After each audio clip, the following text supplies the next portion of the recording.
hello, everybody. Welcome back to another edition of the Primetime Gorehounds on this lovely Friday night on June 30th, 2023. Tonight we are watching Rob Zombie's Halloween from 2007. I'm Primetime James Hollis here with the Gorehound Paul Bird himself. And ladies and gentlemen, we are live! Yes, everybody. Welcome to another episode of Primetime Gorehounds. Thank you all for being patient with us. Finally got a Friday night off. Granted, I literally just got off work an hour ago, but yeah, once I realized that I was able to have an opening for the Gorehound show, I figured why not bring it back, and why not bring it back for Rob Zombie's Halloween. Before we get to that, Paul, how are you, my guy? I've been doing good, man. I've been keeping myself busy post-college life. I've actually in the process of doing a little project. I've been getting together all the photos I took in Venice, and I'm actually making a book out of it. So I'm gone with a website that somebody told me about called Blurb, because this guy made books for himself as well. So I thought, okay. So I'm putting together about 100 pages of some of the best photos I took, and I'm gonna get that sent to me. And if there is a demand for it, I'll probably make a copy for some of my friends that's at that event too. So yeah, keeping myself busy, doing some stuff that I enjoy doing, which is of course photography. And then once graduation comes around in October, I will be gonna see if I can put some feelers out for some acting gigs. So, but at the moment, I'm just enjoying the break I've so richly deserved after 5 years of grinding, as you know, man. Absolutely. Summer vacation is the one time a year that all students do the most. And as for me, I've been, of course, been trying to keep as much content on both channels as possible. Paul, did you by any chance check out my triple threat match that I posted in the Discord? Yeah, I did see that match, and What, that's how, probably what, the how'd most. you feel? What'd you think? Well, that's the first time I've ever seen somebody get booted in the balls multiple times throughout one match. I was just like, Yep. Jesus. Yep, all throughout the match, got kicked in the nuts. Yep, that's me. That's all I did, and by God, it was the easiest, probably one of the most fun matches I've ever had in my life. It's amazing how all you have to do is just very little shit, and the crowd's into it. Huh, funny how wrestling works, huh? It is Um, funny how it works, man. yes, indeed. And of course, yeah, just Primetime Podcast, of course, this channel as well. And as for tonight, for episode 262, an episode that I've been greatly looking forward to watching and discussing, and that is Rob Zombie's Halloween. Now, Paul, where do you rank Rob Zombie's Halloween in the grand scheme of this classic but very messy franchise? Oh man, this is a tough one because I know a lot of people don't like the Rob Zombie ones, and believe it or not, I might be in the minority in this one. I actually Don't do. like, people hate I Rob know, Zombie's vision.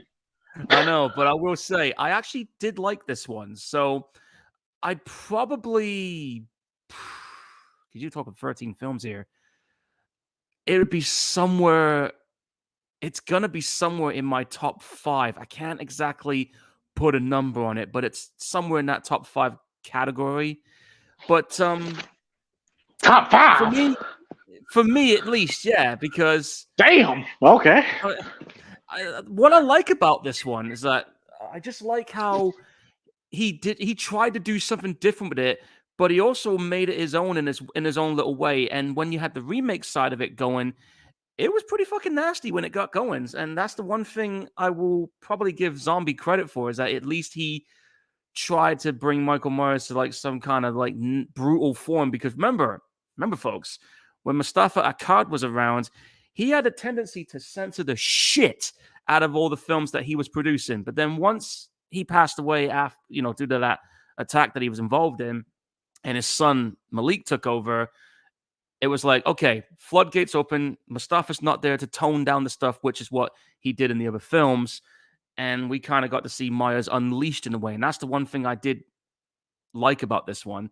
And in terms of his character story, now, this is where things get a little interesting for people because you got people that's like, yo, that's actually pretty good. Or some people like, okay, they didn't have to do that. I was like somewhere in the middle with it at first because when I first, yes, I will admit, I was intrigued to see how they were going to explain his origin story on this one. And I guess in a way, he kind of, instead of going for that idea where he's just born evil, it was like the Told too circumstances. much. Yeah, told too much. But he tried to say, look, this is what's going on. It's the situation that surrounded him. This dude never had a chance growing up at all. Like the shit was handed. He was handed a shit deck at the start, and of course, when you're in an environment like that, pretty soon you will snap, and that's, I guess you could say, a more realistic way of doing it. I guess you could say in a fucked up way, but like I said, everybody has their take on this, and I know me and James is definitely going to be throwing our 2 cents in this one, but I will say that when I did first see this movie in the cinema back in October, I did enjoy it. A couple of times watching it, I'm just like, I can see why some people didn't like it. But it's been a while since I've seen this one. Probably about 7 or 8 years now since I've last properly sat down and watched this movie. So it's going to be interesting to see how we're going to feel about this one many years later. Well, this movie, man, a lot of nostalgia to this movie for me. I remember watching this film. I remember hearing the news break when a new Halloween film was coming out and Rob Zombie was attached to it. And I remember at the time I was intrigued because we get another Halloween film, but I was scared to death because I knew Rob Zombie. I watched House of a Thousand Corpses. I watched Devil's Rejects. I knew his style. Yeah. I knew his style. And I felt, does his style mesh with the style of Halloween? So I was nervous. I'm not going to hold you up. I was nervous. I saw this movie with my mother. Keep in mind, I was about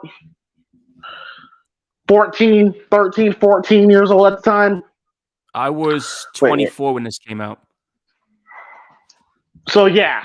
So yeah, I was about 14, 15 was when we came out. And see this is what Rob's problem is, okay? Rob Zombie, I'm sorry if I'm going to go a little bit of a Rob Zombie rant, but Rob Zombie to me is one of the most frustrating film creators, one of the more frustrating I've ever seen. Rob Zombie can direct the film. He knows how to shoot a shot. He knows how he has talent. There is talent there. He knows how to direct the film. He knows how to shoot a shot. He's great. Where he sucks, where he's absolutely dog shit, is when it comes to writing, when it comes to creating characters, when it comes to creating dialogue. Because the first thing Rob Zombie will go to is that hick, hillbilly, trailer trash language that normal people won't relate to. And when we're about to get to it here, when the first 2 minutes is a man talking about William Forsythe, God rest his soul. Not William. No, he didn't die. He didn't die. No, I'm sorry. I mean, God bless him. Great character actor. But the first thing we hear him say is, "I'll skull fuck the shit out of you, and I'll choke the chicken and purge my stroke all over the floppy text." And it's like, this is not Halloween. No, this is not the way to go.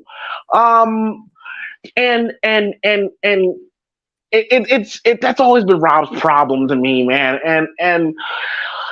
And how he writes Michael. My problem with this is he makes Michael too sympathetic, in my opinion. Yeah. It gets to a point where you damn near root for the guy, because everybody he kills has it coming, Yeah, but and like, the thing is, though, don't people usually root for the killers anyway back in the day? I mean, it's nothing new. It's nothing new, but especially if you don't have characters in the film that you don't give a fuck about. Now, granted, people root for the bad guy, but still, when you're creating a horror film, you still try to create a good guy, bad guy dynamic, right? Yeah. And when everybody is the bad guy, and Michael Myers is probably the 15th worst person in the film, then what are we doing here? And I've always felt that's always been Rob's problem. Now I will say, yes, I will say that how it's shot, how it's directed, the violence in the film is great. At this point, probably the most brutal Michael we've ever seen. At this point, Tyler Mane as Michael, I think he was fine. Just my problem was he was too tall. Too tall. How'd you feel about Tyler Mane? Tyler Mane, I felt that he played the part pretty damn good. He's probably one of the top, probably one of my top 2 or 3 that I've seen play Michael Myers. Of course, you can't beat the OG when it comes to Michael Myers. I would probably say James Jude Courtney comes second. Tyler Mane comes probably 3rd or 4th for me at this point. But he did a good job. Okay. But I do agree what you say about him being too tall, but I think the plan was too tall. Yeah, I think they just wanted to make him look physically imposing, and I'm guessing that's what he was aiming for there. That's fine. That's fine, but it just comes across as a WWE wrestler, which he was a wrestler. But it sometimes feels like you're watching Kane be Michael Myers, and it's like it's. I don't know, man. I'm really looking forward to diving deep into this film again. But yeah, before we get into it, man, I'm watching this on streaming, of course, obviously. Paul is watching this on the good old-fashioned DVD player. I'm about 2 seconds in. We're about to see the old Dimension logo pop up. Yeah, that's right. And of course, you can watch it along with us, or either live or in the archive. And when we say, we go 3, 2, 1, play. When we say play, you press play. Again, 3, 2, 1, play. When we say play, you press play. And as you know, if you don't press play, you're going to get your fucking brains completely bashed in with a baseball bat. Yes, indeed. Yes, indeed. All right, I'm ready. You ready, Paul? Yeah, I'm ready for this. It's been a long time coming for this one. Let's go. And what's up, Lou and Philip, by the way, in the chat? All right, here we go, y'all. 3, 2, 1, play. All right, we're in Dimension Films. Dimension Films. I got to say also, the music that Tyler Bates put in this is pretty good too. Great soundtrack. I'll give Tyler, and I'll give Rob Zombie this. He creates really good soundtracks. Oh yeah. Come on, the movie starts with God of Thunder from Kiss. Like, come on. I mean, yeah, come on. It's a banging sound. Hey, Rob Zombie is probably the reason why I started listening to some of the old classic rock stuff while growing up, man. Halloween. And there's the house. God of Thunder by Kiss. I'm so pissed we didn't get to see them in my town just because logistic reasons. I mean, fuck. Last chance, too. Probably one of the few Kiss songs I like. Oh, there's a couple, man. I know my mom is a diehard Kiss fan. You've no idea, dude. But I got a few songs that I like. So we see we see Michael petting a rat, right? And this is one of the problems that I kind of got with this. Now you got a situation we have with Michael Myers. We see his origin story. We see him talking immediately. And wait, hang on. Here it comes. Here it comes. This great writing. This great writing Rob wrote. At first, this is great. He kills this role, but goddamn, Oh, Here it Forsyth's comes. pretty Here it good comes. acting. Here it comes. I will still fuck you. Yeah, there you go. I might be a second ahead of you because DVDs are faster. Now, keep in mind, folks, all right, when I saw this with my mom, I sunk so low in my chair. Oh, I'll bet you did. And there's little Jenny from Forrest Gump. Oh, yeah, shit. That's little Jenny. Fucking A, I didn't realize. Now, you see, now imagine, Paul, now, when you look at this situation, when you have the parents constantly fighting, you have your sister who's a bitch, it's like, it makes you say, like, of course the guy wind up being a serial killer. Look at his environment. Yeah. I mean, I'm not saying my living situation was like that, but I kind of relate in a way. It was not like this exactly, but you got William Forsythe creeping on Judith, and like, wow, it's too much. It's too much too soon. Yeah. Yeah, I'm definitely a second ahead of you because I'm at the bit loose end of the door. I'm going to pause it a second. Let me know when you see Michael Myers with a mask.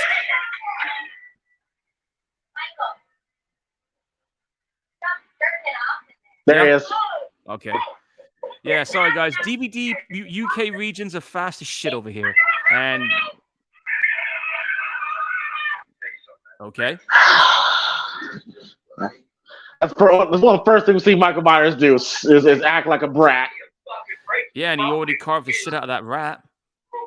Like, see, that's my problem, Paul. It's like, this movie's supposed to tell me that this environment made him what he is. But when the movie starts, he's already there. He's already lost. I know.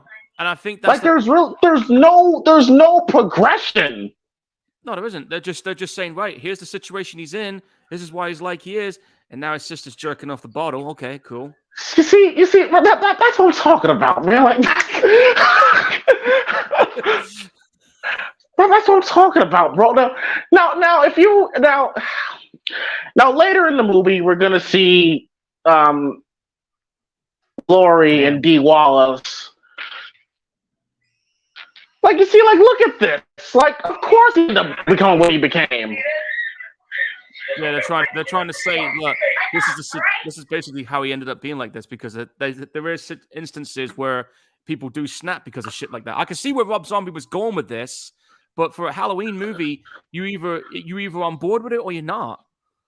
But Paul, you say he snapped, but he's already been snapped. Like, yeah. We just saw him kill a rat. We're about to see a scene. We have photos where he kills alien. He's already gone. He's already at that point. Yeah, I know.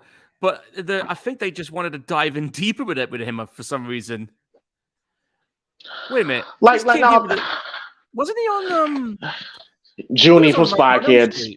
He was also on Nightmare on Elm Street as well, I think. Yeah, that Paul. They had to pump the cum out of their stomach. Yeah, because that's how normal people talk, Rob. That's kind of where we're going with it. Yeah. And of course, Rob's always showing off his wife, which I don't blame him. Certain Moon Zombie is hot. Hey, she is a hot chick. I'm not gonna hold you up on that one. Hey, tough guy. Think she'd suck my dick for a quarter of suck her dick? We're 5 minutes in. We're 5 minutes in, y'all. Yeah, literally, like, we're 5 minutes in and already beating the shit out of him. What the hell is going on here? Bring it up! I said bring it up! And he just literally told the teacher, "Fuck you." I always laugh at that. Fuck me. Fuck me. I always laugh at that. Fuck me. Yeah, I would be like, really? Well, how fucked up is that? Like he was the victim in the fight, but he's in trouble. Well, I mean, you did tell the headmaster to fuck off, so. I do not enjoy calling you down. Really, it just seems like you fucking do. That's like even the mom is like, even the mom is like, yo, like come on. And here's the legendary Malcolm McDowell. Like she's damn near acting like Baby Doll from Devil's Rejects in that scene. Yeah. Really? It All right, just seems like a fucking dude. That sounds like something Baby would say. yeah. All right, what do you think about Malcolm McDowell then being Loomis? I thought he was great. I thought he was great. He's a great actor, great Yeah, classically legendary. trained actor. Yeah, I mean, like, And I like the fact, that because Malcolm McDowell never saw the original Halloween, so he went into it making it his own. Which there's nothing wrong with that. yeah, exactly. You got to give him props. Is that a fucking cat? Oh, dude, you're a cat person too. Yeah, that's unfortunate. But yeah, this Damn. is very cliche. It's very cliche. Yeah. Like imagine now, Paul. Imagine this, Paul. Imagine if, like, later we're gonna see the scene with Lori, Scout to the Compton, Dee Wallace, and the Strode family eating breakfast. Now imagine you have that breakfast scene, and Michael is like, you have that same scene. But then you have little Jenna as Judith, and you have Michael. It's a normal, regular family, but Michael seems like the black sheep, like he's the more quiet one. Yeah. Like the scene with when Judith is jerking off the milk bottle. Like, okay, that's a little too aggressive, but yeah, you have that antagonizing little brother, big sister relationship. But it could have worked, and I'm sorry, and introducing the Halloween theme here while he's running down the hallway is very awkward. They picked the wrong time to have that playing. They should have done it. That right was a very about, awkward time. Very awkward time to play the theme. They should have done it right about maybe here instead. Just saying. Now, right here, Paul, what I would have done is now the scene when he's stalking Junie from Spy Kids, and you see him. I would have kept that. I like that, but I wouldn't have him kill him. I was quite surprised they actually literally show him beating the fuck out of him in this movie. Like, he went in hard with this kid with that log. But you see, Paul, Judith's death should have been the first kill. Yeah, true. It should have been more of a build-up. Should have been, yeah. But he decided I'm gonna hit them with this one, make it shocking right from the get-go, and here's what he did. He wanted it brutal, and this is what we got. Speaking of which, yeah, there you go. Here we go. Bang. Right in the kneecap. That'll fuck your kneecap up, too.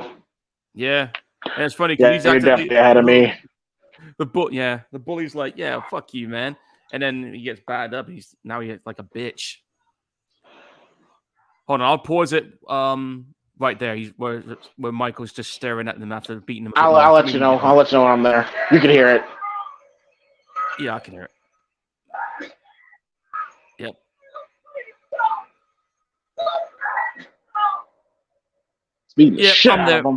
I'm there. Yeah, DVDs, guys. The UK region DVDs. What can I say? Now, Paul. Like I said, what I would have done. This is a very violent scene. But what I would have done is like that scene where you saw him stalking him. I would have just left it at that, just to show that it's in him.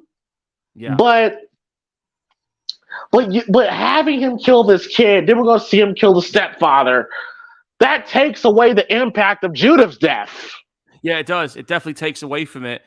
But you gotta remember, at the time when this came out in 2006, I want to say, we started seeing 2006 and 2007. What I'm saying, 2006 is when we started seeing like this resurgence of like really brutal as shit horror films, and this was this was knee deep in the remake era. Yeah, and also Saw came around, Hills Have Eyes came around. We started seeing all these brutal as shit movies all coming out to this one, so it was going to follow that kind of trend. I can see why they did it. Like I said, man, like they're saying like, oh, it shows him snapping. I'm like, he's already there. He's beating the kid to death. Yeah. We didn't need it, but that's what we got. Yeah, he's gone. You could have done this scene maybe Oh no, you couldn't do it after he killed Judith, but you get the idea. You didn't need to have it, but if you're gonna do it, I you could have wouldn't. done it somewhere down the I line. wouldn't have to see it at all. Nah. But don't forget, guys, there was a lot of like creative like differences going on here between Zombie and the executive producers of this movie. Yeah. I made a video about that where Rob and the higher ups of Dimension was just on his ass on a daily basis, every day of filming. And that's why his recent movies have been like more of a lower budget type deal, because it gives him more creative control, because this was a big intellectual property that he was involved in and it had a big budget. I think the budget for this was hold on. The budget for this was 15 million, which I think that's the same amount that Devil's Rejects had, but at least they gave him free reign to do what he wanted. With this one, it was not the case. Oh yeah, bro. I think he said that, every day his phone was blowing up. Like, you should do this. You should film this. Now, you know me, if I feel like I'm being poked with a stick a little too much, I'll be literally telling somebody, fuck off, I'm doing this my way, whether you like it or not. I'm kind of like that, For sure. I mean, if you were involved in this movie and you had somebody in your ear like that, I got an idea what you probably end up saying. Damn, little Judith, little Jedi grew up nice. All right, James, you pervert, stop it.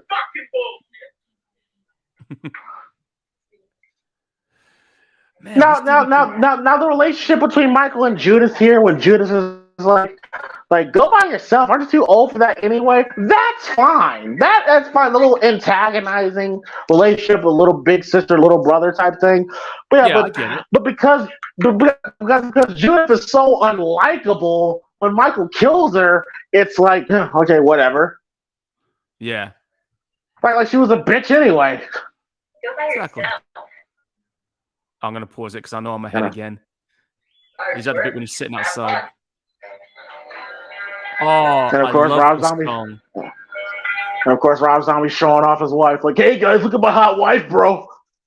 Come on, she is hot even at 50, but she was like late 30s, early 40s in this one. But I'll tell you what. Yeah, she wasn't. I love this song. It's a great song. I've got it on my Walkman. I don't think it belongs in a Halloween movie, but yeah, it's a great song. Hey, come on, Rob Zombie. You know he's gonna have his old 70s soundtrack thing going on in this movie. No, yes, I made it. Copyright. Yep. And you start feeling sorry for Michael. It's just like I know what he was trying to do. He was trying to get you to feel sorry for him to an extent, even though he's a brutal ass killer. I know what he was trying to do here. Does it work for some people? Maybe. For diehard fans, debatable. Learn from your mistakes. Learn from your parents' mistakes. Use birth control. Hell yeah! Words to live by right there. Rob's over there. Hell yeah! Oh, it's Dracula! Yeah! Yeah. Oh, wait. Oh, titties! Hang on. Oh, I see him. Oh, you know what that means. Hey, Sting, get your ass in here. Hang on. Where are you, Steve? There you Sting, go. There you go. Paycheck. Nothing's for sure. It's showtime, folks! Better late than never. And there's that mask. You know what's really crazy? I actually have that mask. Now, let's be real, Paul. No way a girl like Judith would date this nasty looking ass boy. There's no way. Maybe in the 70s, maybe. That's a good. Where does this take place? Like I want to say this because what Michael's wearing, it looks very 70s. I know, right? Because when we get to the second half of this movie, it's definitely 2007. So I don't think 2007. I think it's late 90s. You know what? I'm gonna probably say this is probably like early. I want to say it's late. I want to say it's late 70s. Yeah, I'm thinking that too. I want to say it's late 70s because the movie never really says like what year it is. Yeah, we never fully get that. We never do. Oh, here we go. He's No, grabbing his Paul. tool. No, Paul. Imagine if we never saw Michael kill that kid. If you saw him doing this, what he's about to do next, it'd be more effective. Now, fuck yeah, it would be. I would take Ronnie out of here. I would take Ronnie out of here because again, he had it coming. Now, the addition of killing the boyfriend, I like that addition. I like that change. That was pretty cool. I'll tell you what, though, even though this guy's a dickhead, still a bad way to go. Oh, fuck him. Yeah, I know, but still, you're getting your neck cut open. You got nowhere to go. You're bleeding out. He was checking out. He was checking out Judah. Like, that bitch got a nice little dumper. Oh, what the matter? You just like your own daughter's ass? Like he was a pervert. Pervert! Yeah. He was. But again, nasty way to go, but fuck him either way. There's no way. I don't give a damn how drunk you are. You would feel someone to look. As soon as I hear someone duct taping, taking out the duct tape, I'm like, "What the fuck is going on?" The next thing they're gonna see is a knuckle sandwich with me. Yeah, Michael looking out the window. Yeah, great shot of him out looking out the window. Yep, I might be a second ahead. Let me just pause. Right, he's got the knife up, and there we go.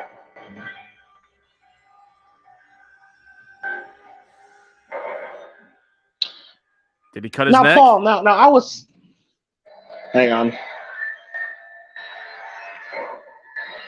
And he just did it. All right, let me just let it go a few seconds ahead. Carrying what you were saying, though. Nice. Yeah, no, but what I'm saying is like what I'm saying is, Paul, is that that because we see Michael do so much so quick, with the rat, and with the kid. Yeah, it's not like when he starts doing this, you're like, oh no, kid, don't do it, kid, don't do it. You're like, yeah, I would expect him to do that. He proved he's a psychopath within 30 seconds of this film. Like, yeah, they just told us right from the start. So it's like, why? But you get what I mean, Paul? There should have been a progression to that. Exactly. What I think they should have done is they should have not had that kid getting wasted at the start. You shouldn't have him kill that rat. Well, maybe have him kill the rat, but they should have let the killing, like the initial real bad killings, happen here instead. You could have just took that bit out with the kid getting beaten up in the woods. And what if Paul, that, let's say, for example, Michael's been quiet this whole time. He's been quiet this whole time. Let's say the boyfriend here is about to be his first victim. And how he does it with him letting out that aggression and yelling. What if that was his first kill? He's been quiet this whole time, but the only time we hear him make noise was when he killed somebody with that bat. How effective that would have been. That would have been much more shocking, yeah. And folks, this is what happens if you don't press play. I did say this earlier. Oh, shit. Hurts me watching it. Yeah, he's about to go Negan on him. Oh! Shit. And one's not enough.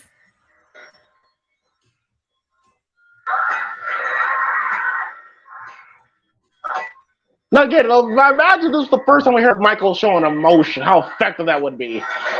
And also, another thing, Paul, what I would have done, Paul, is that I would never have shown his face. I would have just portrayed Michael as a kid that always had a mask on. Yeah, I was thinking the same thing, too. Like, when I first saw this, I thought, why are we seeing his face? I mean, you should have had that. I would not have shown his face. I would have shown him with that clown mask all the way through. Yeah. Because he seems to have a thing about masks. Which we Exactly. find out later on in this movie when he's actually locked up, when he's talking to Loomis about it. Exactly. Now we see Michael walking in and getting faded in the background. Now, Paul, he's about to take off his clown mask, put on the. I don't know if I would have put the mask on him here, but No, I wouldn't have. I mean, you take the clown mask off. We don't see his face. We just see like his hands, and he picks the mask up, and then I think he should have put the mask on maybe after the killing, probably. after the killing, yeah, because on him here, it just looks kind of laughable. Like I get why, but I wouldn't have put the mask on him here. Not here. No, I wouldn't have done it too soon. Now how Judith reacts to Michael, like, Michael, what the fuck are you doing? Now that's perfect. That's how a sister would react. Oh yeah, definite. If she wasn't so unlikable, this death would have been effective. Yeah, but at this point, we just we know she's a bitch, so fuck her. Yeah, we know she's a bitch. Yeah. Yeah. So, here we go. She's just realized the mask. Oh. You're a few seconds ahead this time. That's good. But yeah, he just stabbed her. There you go. No, I like Tyler Bates' version of the shapes and stalks here. Yeah. It's very aggressive sounding. Yeah. I do like Tyler Bates's interpretation of some of the classic themes in this film with the music. It's good. Like I said, it sounds very aggressive. There he is. I would not. I would have let him keep the clown mask on. Yeah, I would have too. But they wanted to drop it, and I tell you what, he slashed the fuck out of it pretty bad. There's a thumbnail. Yep, there goes that one. Those early 2000 sound effects. Yeah. We got more nastier sounding ones now. Now, like I said, Paul, if we haven't seen him kill so many people, this would have been very effective. I like this death. I actually like this death.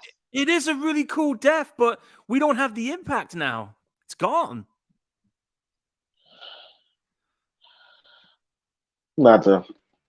Now, yeah, man, Judith's gone.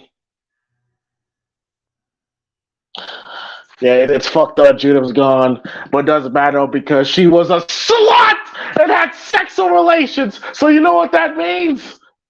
Your pussy! Hey, bring the camera, son. Bring the camera. All the young girls who want to make life with pussy, your pussy will perish with you in hell. May your pussy perish with you. May your smooth pussy, linear pussy, and tight pussy perish. I don't like religion at all, but yeah, pussy just perished right here, folks. Straight up perish in hell. Yeah, slashed and everything.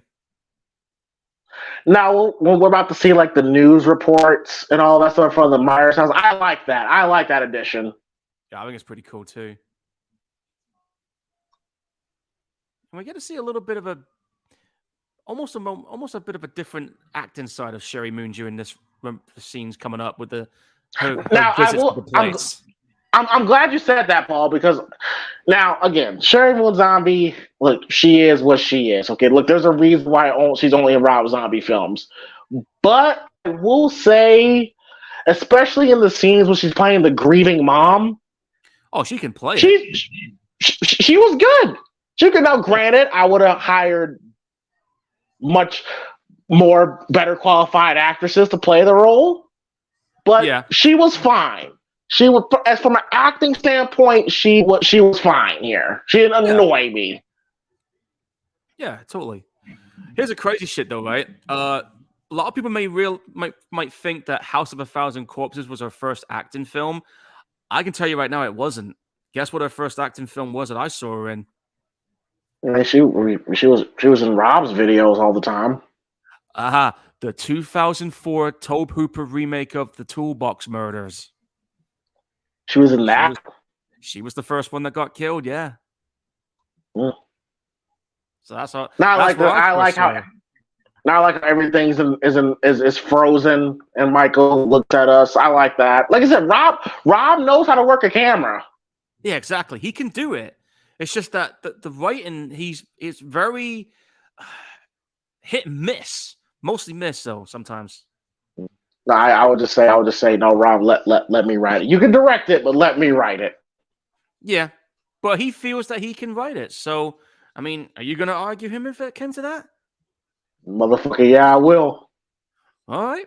I mean, I was like, you're writing is shit, bro. You can't write likable characters to save your fucking life. yeah. I mean, like I said, a lot of people will tell you his best movie, and we're both gonna say it, Devil's Rejects. Devil's Rejects. Yeah. And I do have the trilogy. I've got all three of those films. So look how cute the embodiment of evil the devil himself is here in this scene. yeah, it's just that interview and everything. Yeah, look. Yeah, hi, I'm Michael Myers. Like this kid did a pretty good job. I have to give him credit at least. Now they're trying to paint the picture here that Michael had blacked out, like he doesn't remember doing that. Or you can look at it as Michael's fucking with Loomis. He's fucking with Loomis. I'm You think so? You think so? He might be. It's hard to tell with this version of Myers. Because there are Paul, I'm sure you've been there where you get so mad you just black out, like that does happen. Yeah, I've heard serial killers. I've heard serial killers say that when they do their thing, they black out. I mean, one time I got so fucking pissed off because of what was going on in my personal life. Like, I don't even remember smashing the fucking door. Put my fist through a door. Like, I punched that door so fucking hard, and that door is thick as shit. And I about buried up to my elbow with my fist through the door. So, Mommy, is everyone at home okay? Now, Cheryl Zombie's performance here is great. Oh, she was good in this bit. Yeah, she was good. Like, just look at her. Like, you could tell she's trying not to break down. Yeah. When she's looking at him. Chops. Yeah, I'm just saying. She has got acting chops, but she just needs to branch out more if given the chance. But we know that's probably legend here. Danny oh, yeah, legend. Yeah, legend. The legend, Danny Trejo. Yeah. And even at 78, I still wouldn't want to piss him off. Oh, he's as legit as they come. I know. The first film I ever saw him in was Dusk Till Dawn. Same here. Yeah. And you may not believe this, but he does have a little cameo appearance in the film I'll be picking next after this one. One of his earlier ones, if you know what I mean. And here we go. He's starting to make these masks. That would have been Michael for me all throughout the film, like in Mask. Yeah. And it wasn't until what? 20 minutes into the film we're now going to be diving into that bit? Yeah, and then I would have simply just had Michael just in Mask the whole time, completely quiet all throughout the film. Now Dave Farron, again, as young Michael, he does a fine job. And especially with how Rob wrote him. But me, I would have told Dave, now, Dave, you're going to be completely silent, emotionless all throughout the film, and you're going to be wearing a mask the whole time. Yeah. What is Dave up to now, anyway? I think last time I checked, he was a rapper. And last time I saw him, I think he was in an episode of Euphoria. Okay, well, he's in 3 movies that came out 3 years ago. There's one called, I think it's called Pieces. And yeah, he's 27 right now. Yeah. Now you see how Michael's here in these films. This is how I would have had him all throughout the film. You never see his face. Yeah, just camera away, and just show him the mask. Keep his hair hidden his face. Yeah. Yeah, and I hate we're about to see it. Like, it hides my ugliness. So I'm like, god damn it, come on. You don't look ugly at all, dude. I'm like, all the stereotypical, I'm ugly, so I wear a mask. It's like, come on, Rob. It's the best. You can do better than that. Oh, come on. If he can write really cool songs, I mean, why can't he imply that to films? Oh, here we go. He's no longer talking.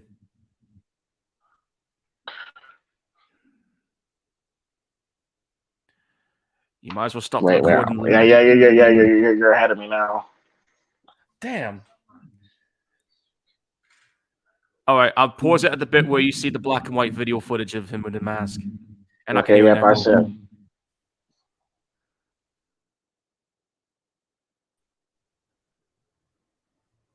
Yeah, they're sitting across from each other. He just took the tape out. All right, he's in the... There, yep. White mask, yep. I'm going to let it go for 10 seconds. All right. So you might be ahead of me, but I'd rather have that than the other.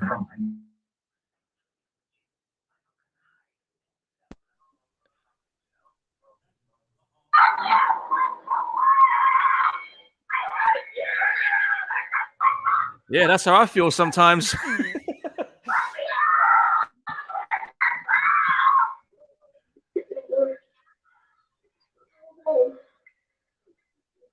Now, according to Dr. Loomis in the first Halloween, he gave the impression that all throughout their sessions that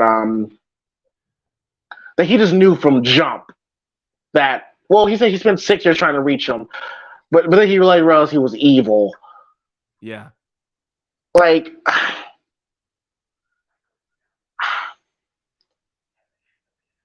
what moment of this film where you could say, because Dr. Loomis never really has that moment in this film where he's like, this kid's the fucking devil, he needs to stay locked up. He never has that moment in this.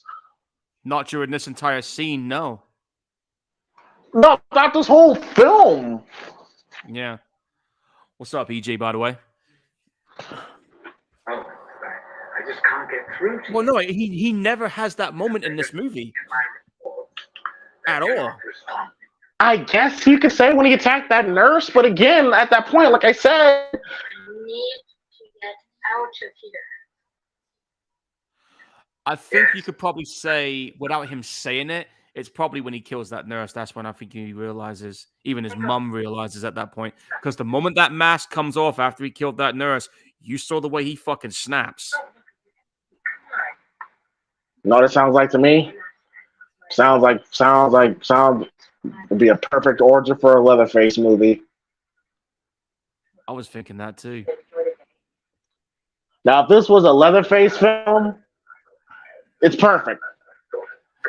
Yeah, they tried to do that in 2017 with that one that was called Leatherface, and look how that turned out. That was a fucking shit show. That's why I say Rob Zombie would be, the fact he's never done a Texas Chainsaw film that's right in his wheelhouse. Why have they not let him do it though? That's perfect. Maybe he doesn't want to touch a major property again, but that's right in his lane. That Texas Chainsaw hick Southern style, that gritty, grimy style. It's perfect. Oh my god! If he ever did a Texas Chainsaw movie, I'm putting it on the watch list. Like, no question. It's perfect for him. Yeah, exactly. Why he's never done it? Either he doesn't want to do it because of his experience with this, or maybe the studios are like, nah, we can't have him doing that. Fuck knows, dude. Now look right here. The nurse is being an asshole to him. Where she's like, oh, it's a cute baby. It can't. No way it's related to you. It's like, how much more scarier would have been if Michael's just non-responsive the whole time? Then the lady, and she turns her back because she's like, oh, it's Michael Myers. She doesn't do anything. And it's out the blue, he just stabs her. How much more scary that would have been. Here, it's like, of course Michael's going to do that. She's being a bitch. Wait a minute. On the cinema version, she never says that on that one, does she? No, on the director's cut that I'm watching, she Yeah, I'm literally watching the just looks at the. director's too. Yeah, Yeah, she yeah, says that, yeah, but I'm yeah. pretty sure. On the cinema version, she just turns her head. But Yeah. here Here she's we like go. she gives Michael a reason to. Well, stick a fork in her. She's done. And why would you give middle patients fucking forks? Good question. Why don't you go and ask the guy that ran the place? Oh, you can see it now. He's gone. Now and him he's gone. and him standing over, that's creepy. That is creepy. Like I said, once that mask comes off, watch his reaction here. Ready? Right about now.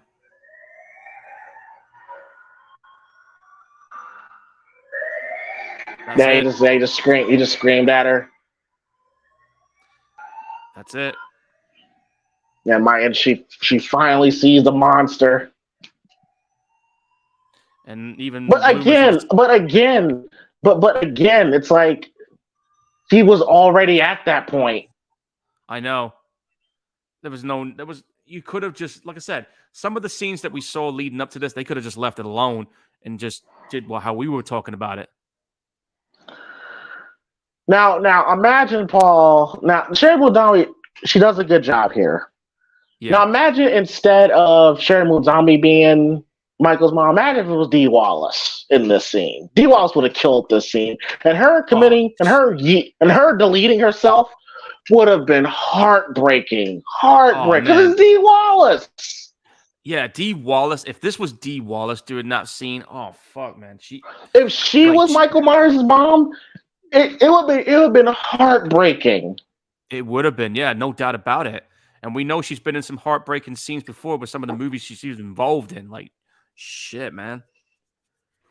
Yeah, we're about to see it later on, like how the Strode family is, because we're about to see it when we first meet Laurie. How that Strode, imagine if that was the family that Michael lived in. That's more in line of Michael Myers' character is in. 15 years later. So if this was like you're saying late 70s that happened, right? Yeah, late 70s. Okay, so 15 years, let's say 1978. We're now 15 years in.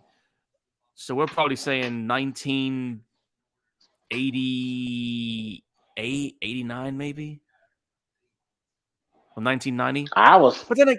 But then again, look at some of the phones and the technology. So it's definitely mid 2000s.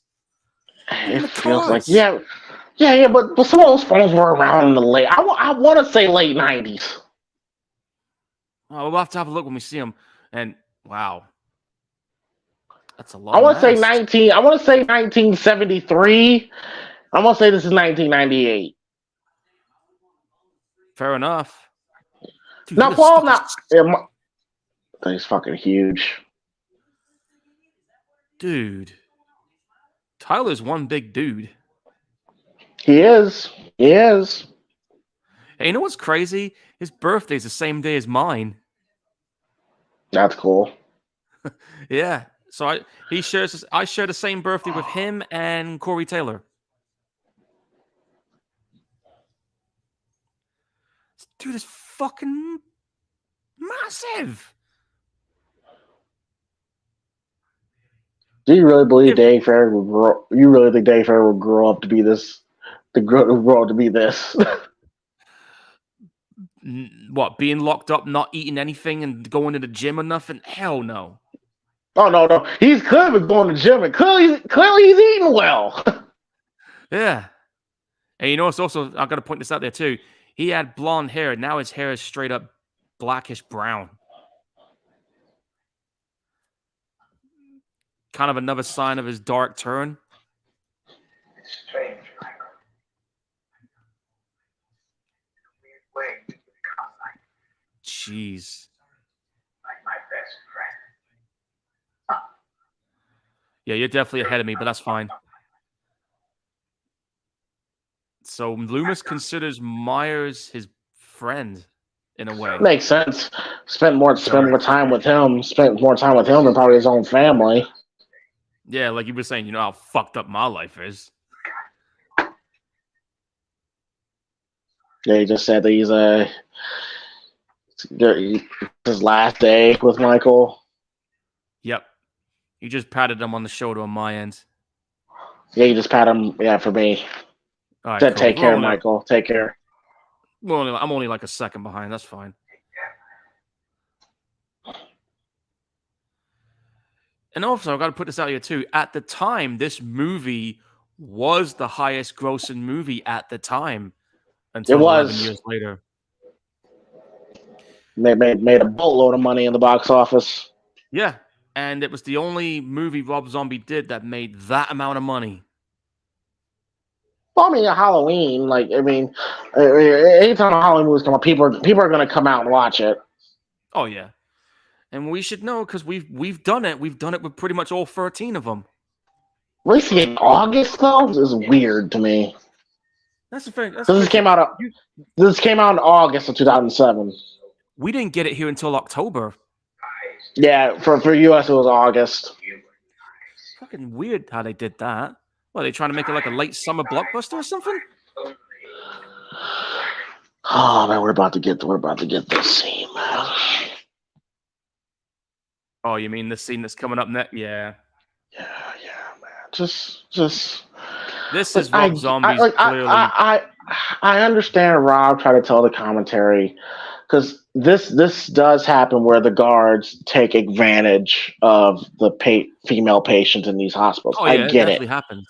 It definitely happens. It's a fucked up thing, and whoever does that deserves to rot in hell. Rot in the deepest part of hell. But yep, I'm right is Halloween though the right movie to put that message out there? Well, I guess at the time they felt it was. No, Rob felt it was. Yeah. Well, he tried to give it that grindhouse feel, and like I said, to some extent, it works, but to some parts, it doesn't. This is not one of them. Bro, I remember when I first saw this scene. It was so uncomfortable. Which I guess that's what Rob. I guess that's what Rob tried to go for, but it's like it's not in the Halloween movie. We know Rob Zombie is known for pushing envelopes and buttons in movies, so of course he was going to try and put it in this one.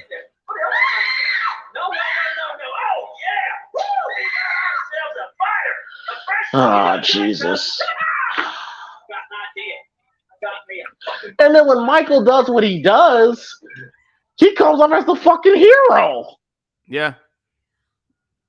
Well, they're in his room right now. Oh, no. And yeah, here we go. They're doing it. We don't even need to describe it, folks. You can hear what's going on.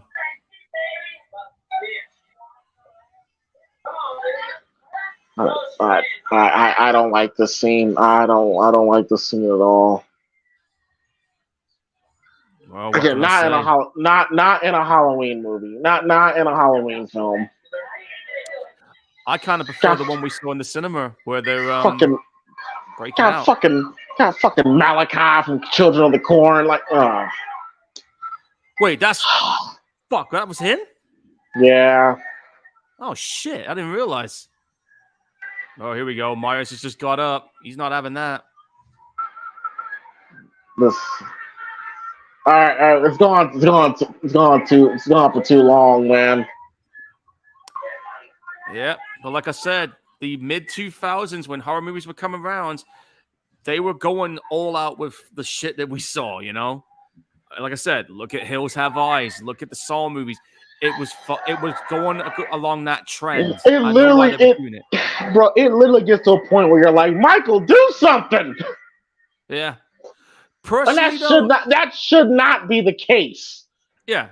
I mean, that scene, okay, for a director's cut scene, yeah, it's pretty shocking. But personally, I would have preferred his prison break scene. What we saw in the cinema, you know the one. Yeah, but the scene with the girl, that's the scene that he originally wanted. Well, they didn't want to put it in the cinema because would have got a whole different I think test audiences didn't like it, or maybe the higher ups of Dimension Films didn't like it. No, they didn't. From what I've heard, the test audience was like, "Nah, fuck that. We ain't having that." Yeah, not a Halloween film. Good shot, Well, Tyler Mane looking down at us, tilting his head. Yep. Looks like I got Danny Trejo walking up the stairs, going through a gate. Damn. I'm ahead. Give me a second to pause. I'll pause it when you see a nurse bleeding out. When you get there, tell me. All right, he's walking down the hallway. He just clocked in his time clock. Old school. Very old school. All right, phone ringing. Oh Yeah, You hear? that's why you see her bleeding out. Yep, we're there. Okay, I'm gonna wait for a few seconds. Okay, we're good. Like I said, I have no problem with the brutality in this Halloween movie, but It's great. yeah, I mean that's the one thing why I like this one is because we finally got to see Myers unleashed, which we never got in the previous movies because of Mustafa. Because if you know the history, folks, Mustafa Akkad was known for always constantly cutting bits out of it. Mikey, get out of your room. We're about like almost 40 minutes in, and Michael's about to kill the first person that didn't have it coming. Yeah, this guy was nice to him the whole time. Well, I guess it's supposed to show that Michael is officially he's gone. Like his humanity, the little humanity he had left is just gone now. It left when Loomis left. Personally, I think it left when his mom died. That too. I'm pretty sure once he got the news that his mom killed, like the one person that he truly loved, is dead. He just he already shut down, but he's just shut down. Yeah. I'm telling you, Tyler as Myers, very fucking physically imposing. Well, I'm pretty sure Tom, who used to be a pro wrestler, he knows how to throw people around. Yeah. Danny Trejo had the shit kicked out of him in this movie. No, I was good to you, Mikey. Now, imagine if Judith was saying that to Michael in the beginning when he was stabbing her. That would have been even more shocking. That would have been again, if Judith wasn't so unlikable, just give Danny Trejo lines to Judith, and what do I know? I'm just a schmuck from Iowa. They probably said the same thing to me where I'm from, but I mean, to be fair, sometimes we know a little more than they do. I'm guessing he had internal injuries. That's why he was bleeding out in the sink, because he wasn't stabbed enough. Yeah. Oh yeah, because if you drown for too long, but it's torturous. Mm-hmm. And welcome to Primetime. Motherfucker. Sorry, I was about to say that, man. Damn. Gotta be quick, man. And he's about to get that call. Yeah, I'm gonna have a look at the cars. I'm looking at the phones that this dude's got. I'm pretty. Clint Howard, fucking what's that? Ron Howard's brother. Yeah, he was also in Free from Hell. Yeah, it must be nice to have your brother be a acclaimed director. You get any role you want. Well, yeah, would be nice to have a relative there. I'll probably be at where I'm at right now if I wanted to be, but it is what it is. Whatever. I don't have that reach. Tom Sawyer by Rush. It's a great soundtrack. Like Rob he knows how to compose really good soundtracks. Very good. I mean, you would hope because he's in the industry. Yeah. And there's Ken Foray. Joe Grizzly, bitch. Yeah, I mean, Ken Foray had a little bit of a minor career resurgence. During Rob's era, I remember him. Exactly. I remember him as Keenan's father from Kenan and Kel. First film I ever saw him in, believe it or not, it was Dawn of the Dead. And Grizzly's back in town. Grizzly's back in town. Who got the crack attacks? And also, don't forget, he was also in another horror movie that came out in the 80s called From Beyond. Yes, indeed. He was in Texas Chainsaw Massacre 3. Yeah, Texas Chainsaw 3, which is people can shit on that one all they want. I think that one wasn't too bad. We did do a franchise review, folks, for anyone who never saw it.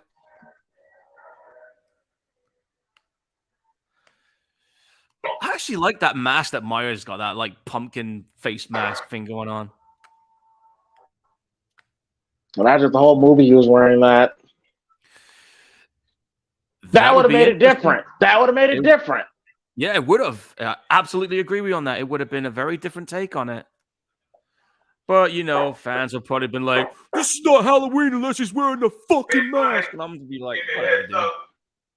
I got a Taco Deluxe Supreme talking back at me. So I seen that Halloween H2O did it, this did it, Halloween 20. Michael always gotta fuck with somebody in a rest area.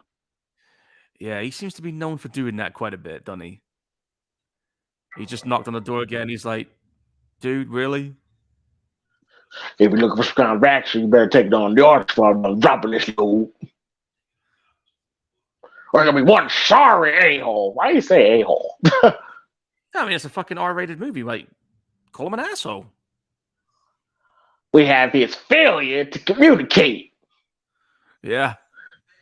And apparently they said that behind the scenes, and they said actually for a bit there, Ken and Tyler actually kind of low key went at it here in this scene because they're two both big guys and they're both alpha males, so they don't want to look weak.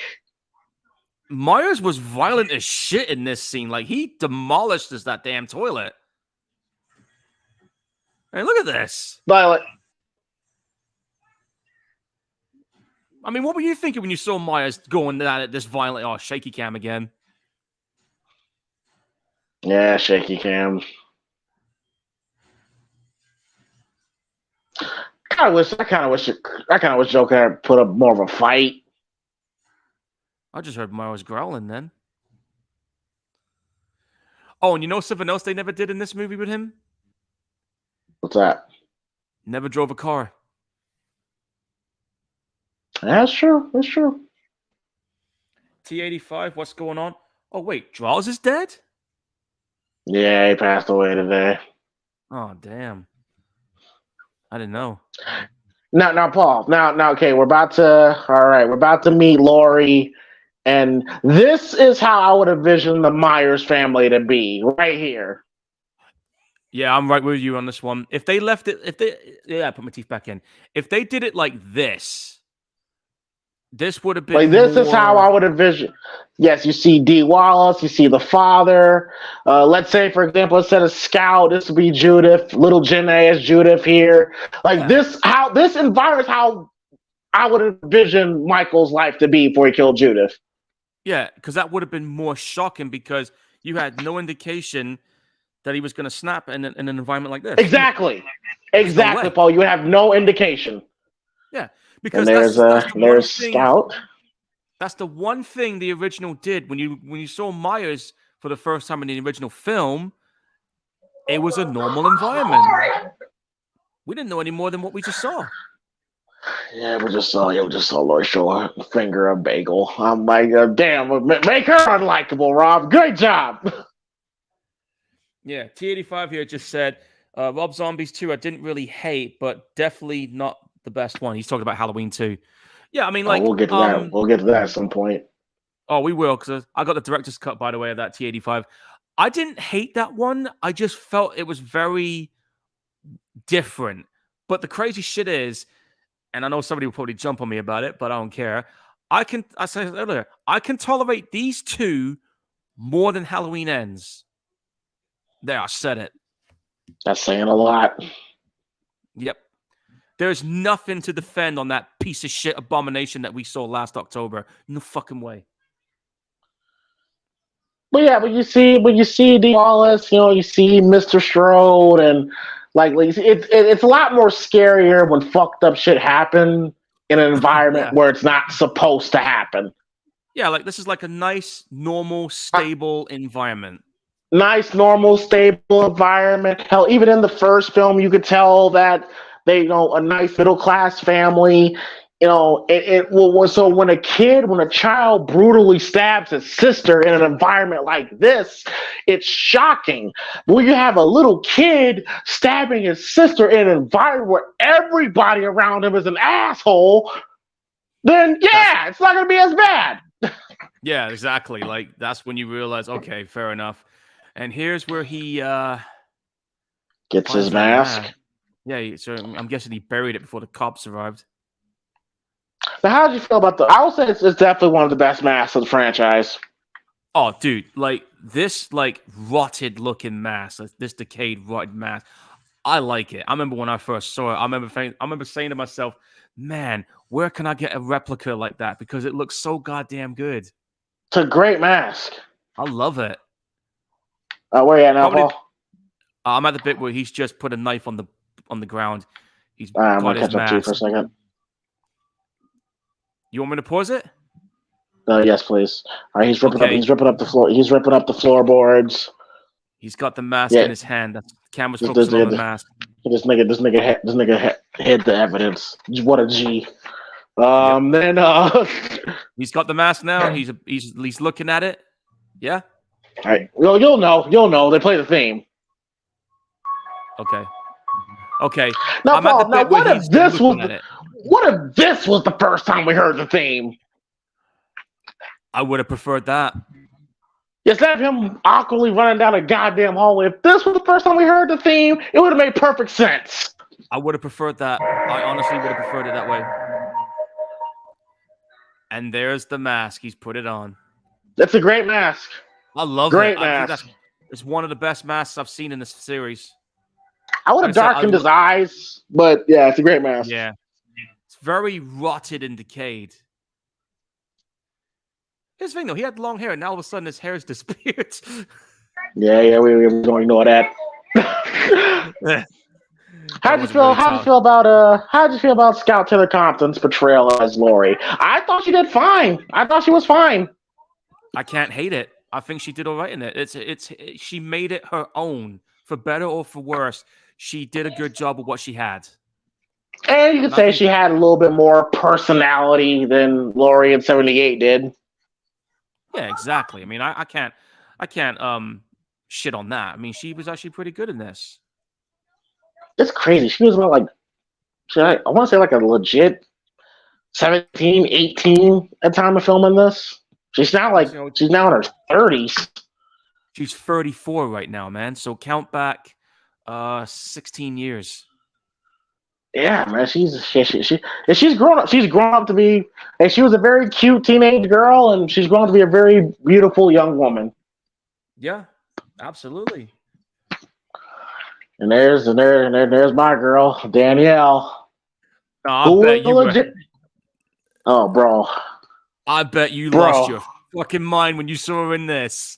No, finding out she was in this movie was one of the reasons why I saw it. When I realized she was in this, when I first saw it, I was just like, dude. I like that shot. I'm sorry. I like that shot of him when they recreate the window scene. Yeah, I think it's a good shot. Which, by the way, he's standing in front of the Strode house from the first film. Yep, that is true. All three of these women are fucking hot. Oh, I'm not gonna argue that. I'm just seeing what T85 is saying in the chat right now. Hang on. Yeah, he said Ends was more than disappointing, dude. It was dog shit. I didn't really mind kills outside of Haddonfield's little army of evil dice. Yeah, well, you know, that little right. Here's the thing, though, right? The evil little army.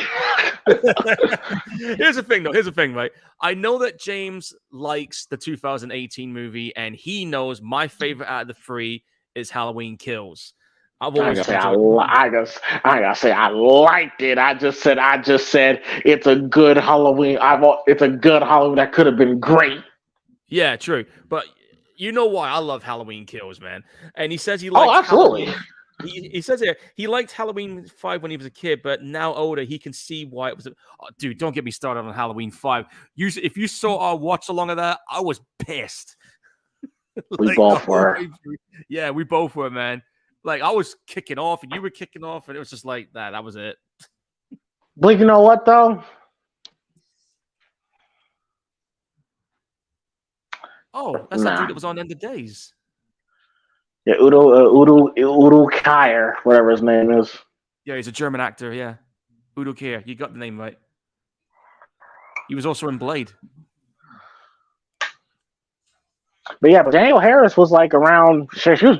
Oh my god! Wow, she was my age by the time she did this film. Yeah, she was. That is true because she's Yeah, she was. Yeah, she was around 44, 45. 46. Still hot as shit. Yeah, definitely is. And You damn near did an LA night. Yeah. Yeah. I'm definitely looking forward to seeing that new film she's going to be involved in, though, that Stream, the one that you talked about. Oh, Stream? Yeah. I'm interested. I'm interested. Well, as soon as you said the guys from Terrifier was involved, I'm like, yeah, I'm in. That's it. And for folks who do not know, Terrifier 3 is going to drop next year. Now this is where Rob Zombie needed fucking Deborah Hill. Like she said, hey, why don't we rock a tomato flask to snatch? It's like teenage girls don't talk like this. I bet they do, and we don't know it. Now, this is why Rob's only needed a Deborah Hill, because this is Rob's writing. That C-U-N-T, like it's like teenage girls don't talk. They don't talk like that. They don't talk like this. Yeah, it's a man trying to write. This is why Deborah Hill was so important to the creative process. Because for those who don't know, she wrote most of the dialogue for the females in the 78 film. That is true. She did do the screenplay for those parts. And T85 just dropped another comment saying that he actually liked Curse of Michael Myers. Very savage Michael. The producer's cut, though, he has a different opinion on. I've not seen the producer's cut yet. I've been wanting to get my hands on it. Oh, man, we'll get to that. I just want to see. By the way, shout out for her for wearing a Slayer t-shirt. Fucking kick-ass metal band. She's got good taste in music. Who got a Slayer shirt on? Her, the one that's Linda? next to... Yeah. Oh, okay. See it? I could just barely see it. Yeah, I see it. Yeah, she's got the Rain and Blood t-shirt. That's a classic album. Landmark album, that is. You know what? No, I wouldn't have Michael. I would not have had Michael walk away. I would have just had disappear. Yeah, but I'll tell you right now, because she's wearing a Slayer t-shirt, that's my girl. Bullshit. Your name was Paul. You're lucky. You lucky son of a bitch. You got Annie, Danielle. Yeah, and I'll tell you, chicks into metal, so that's my perfect match, man. You selfish bastard. Hey, I spotted the t-shirt first. Come on now. I don't give a fuck about a t-shirt. But like, no, that's your girl. You get Danielle. Oh, this nigga Paul get everybody. Okay, I see how it is. All right. Yeah. Fuck a piece of the sandwich. I want the whole sandwich. Y'all don't eat nothing. Oh boy. What can I say? Then we get a scene of Michael stalking Lori. Yeah, but Scott Pilgrim comes in, like I said, people give her shit. I thought she was fine. I think if you just put Scout in a better written horror film, she could pull it off. I just think that Scout just gets a bad rap sometimes. Yeah, it's a shame too, because she definitely can put on acting chops. She's pretty good in this film. She's a good actress. I don't know. I don't understand why people are that fucking harsh about it. I mean, come on, man. You can't completely replicate I'm sorry. Curtis's turn. There's just no way. Dee Wallace is so cute. Oh yeah, she's always good in any film she's in, man. I mean, she was in E.T. She was in E.T., The Howling, Cujo. You're gonna think I'm crazy, but I've never seen the first Howling movie. I have it on 4K. It's been sitting here for almost a year. I just never got around to it. Oh, rest in peace, Sid Haig. Oh man, legend. Seeing him in Three from Hell is so sad. I know. I remember when I watched it, and I was just sat there thinking, "Oh my god, this dude is on his way out." It was heartbreaking just seeing how he's clearly on his way out. Yeah, I mean, like his mind was willing to do it, but his body was like, "Nah, I'm out, man." Where you at now, Paul? I'm at the bit where they're walking through the graveyard. Okay. You goddamn son of a bitch! Fucking little idiots! So I think I know yeah, he's gnarly in any film he's involved in. Yeah, he's always entertaining. Yeah. Hey, where it says trick or treat. Yep. Hang on, I got an echo on my end. Here we go. He's kicking off.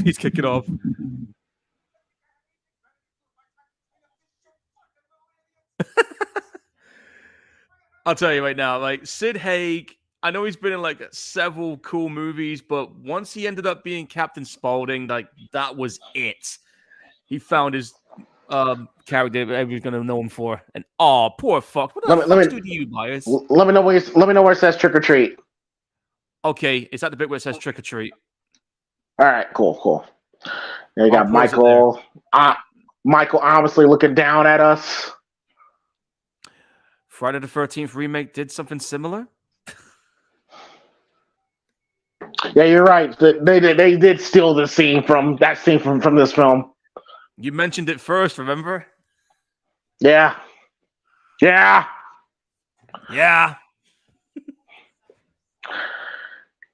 no way. Look at this dude that Linda's with. There's no way a girl like Linda would be with a guy like that.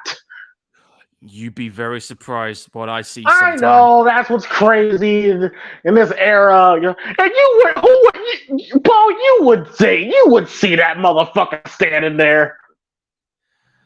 How can you not see him? The dude's nearly 7 foot tall. He sticks out. He literally sticks out. Yeah, right. Yeah, I remember. Yeah, we're about to see Linda's whole body here, but I remember Linda had a crazy ass body. Oh yeah, she was hot.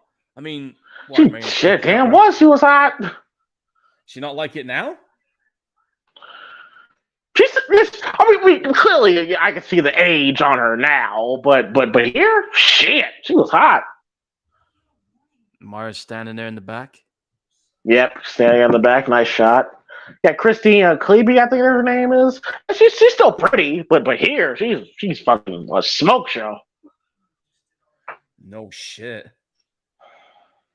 Yeah, she's in her 40s now.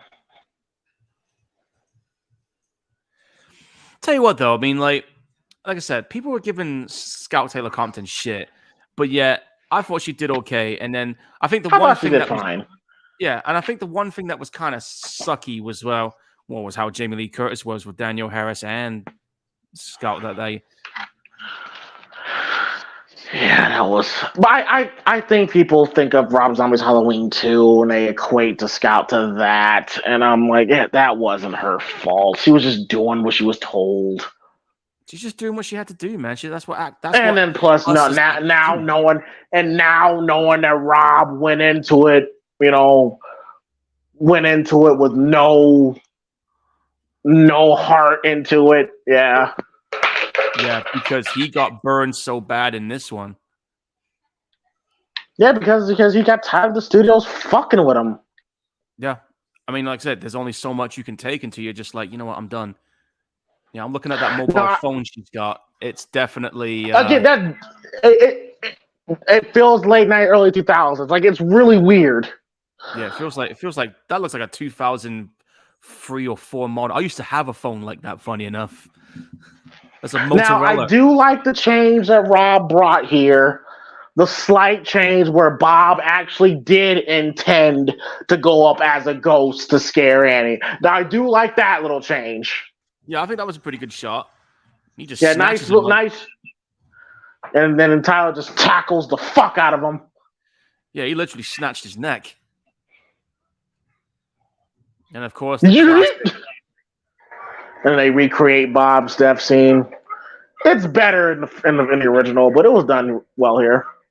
This one wasn't so bad too.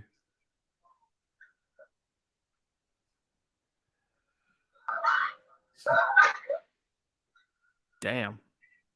He just stabbed him on your end? Yeah, he just stabbed him.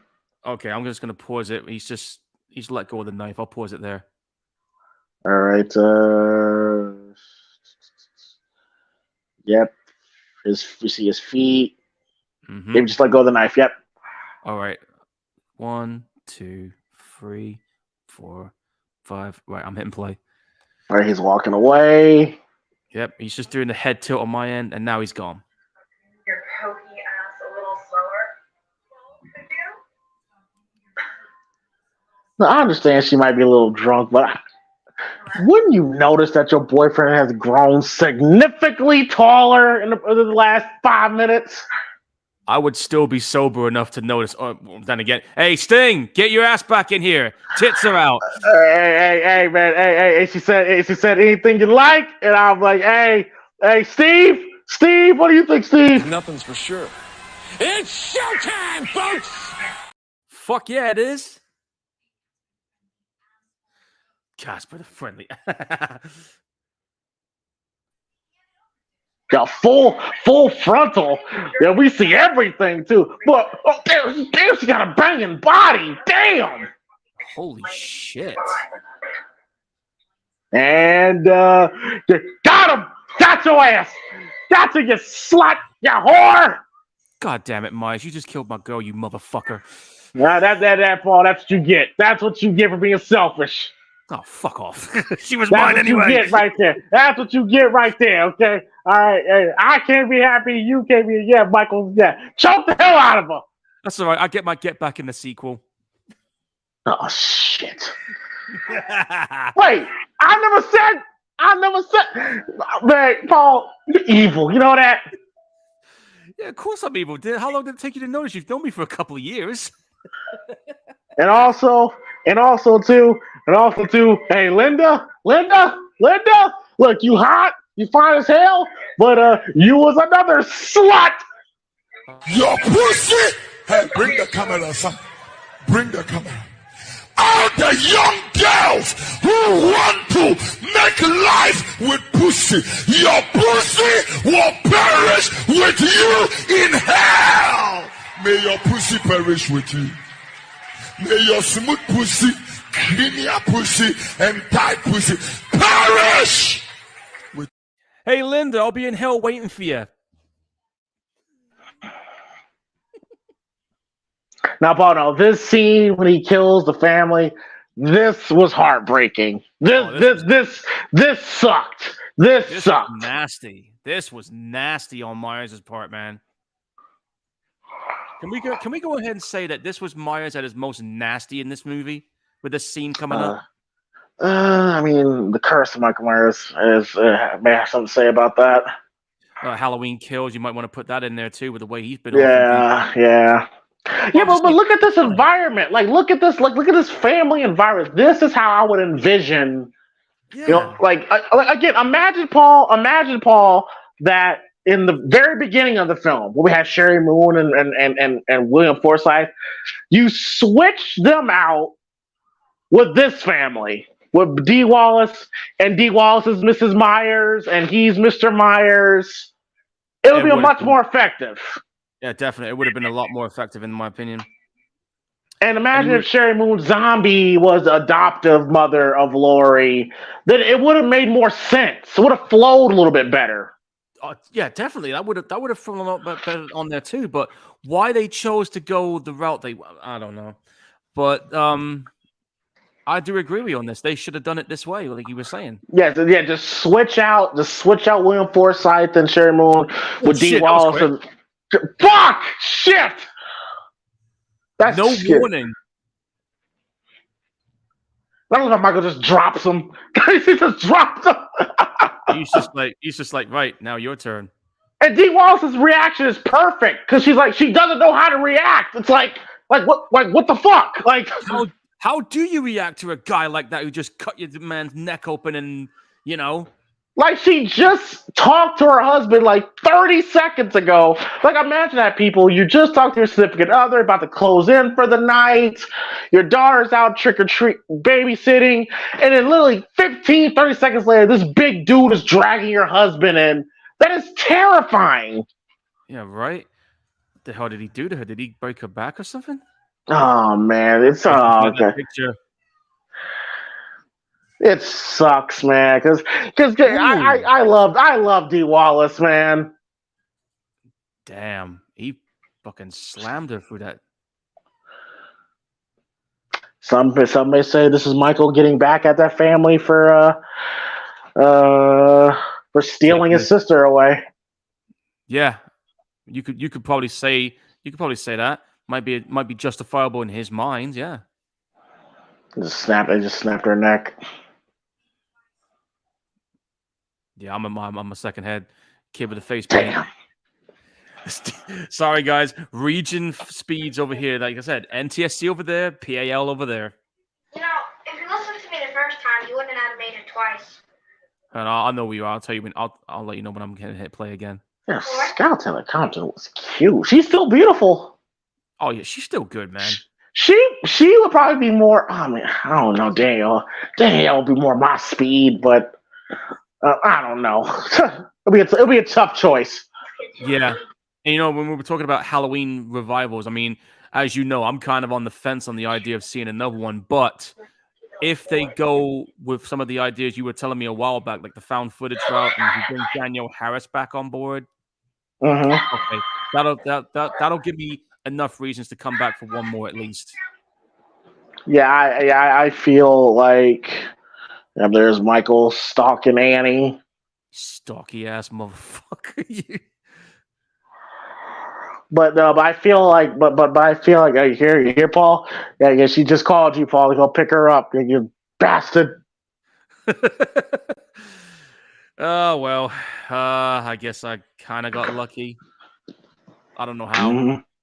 Mm-hmm. I'm usually not this lucky when it comes to dates, but okay.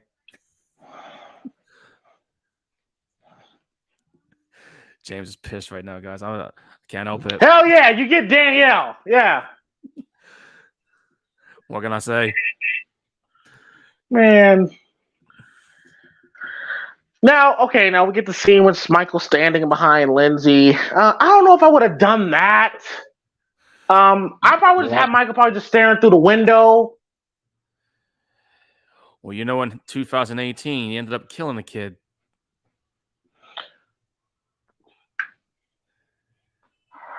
Yeah, I'm pretty sure you would feel a big motherfucker standing over you like that. It would not be a good feeling. I know that much. Yeah, I would have liked it better. Now you see those windows that she's. Now if we saw Michael's face like right there, that would have been creepy. Yeah, it would have been more creepy if they did that, but I guess he wanted to have that like looming fear, like right up close. That looming figure, that looming shot. Yeah. Yeah. And of course, here, Brad Dourif, legendary actor here. Still doing Chucky to this day. Chucky talking to Loomis. Yeah. Who'd have thought I'd see that happen? But I do remember, like, this was my favorite part, one of my favorite parts, seeing Brad Dourif and Malcolm McDowell interact. I never thought I'd see these two together in a film, let alone a Halloween movie. It's a great moment, yeah. A part of me kind of wish the movie was kind of told. I've always said this. I kind of wish the movie was kind of told from Brad Dourif's perspective as the sheriff trying to protect the town from Michael Myers. Yeah. And keep in mind, guys, Brad Dourif was 57 at the time of this release. You come by my office tomorrow. Tomorrow is too late. It's here. Walking amongst us. Doc, it sounds to me like you're talking about the Antichrist. Well, perhaps I am. I'm still ahead somehow. Fucking A. Okay, I'm going to pause it where the girls are walking and Myers is right there behind them. I don't know if I would have done that. No, I wouldn't have done. I don't know. Maybe if Michael just appeared behind them and he just disappeared. Yeah, I think they were trying to take that supernatural element away, trying to make it more grounded. Yeah, make him too human. Well, technically he was, but not that kind of human. No, but you remember, Paul, in the '78 film, he was human, but he had a supernatural twist to him. Yeah, exactly. Like he was able to just vanish into thin air if he wanted to. Exactly. Sally, where's your girlfriend Lori? God damn, Daniel Harris has aged. She has aged very well. Oh, no kidding. Like Her and Scout. Yeah, they both age very well, and and the fact that they're doing a podcast together is pretty damn cool. No, you could not say that. You could not say that today. Nope. You could not say. Yeah, you could not say. Well, he's not short plus retarded. That's like, you definitely can't say that in 2023. No, if you try to say that now, you get the fucking people coming at you sideways about it, innit? He's dead. And that quote. Dude, she's fucking hot. I'm like, Rob, you can't write female dialogue for shit. Should have got a female writer involved.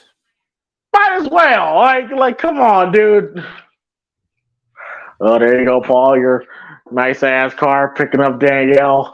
I'm so mad.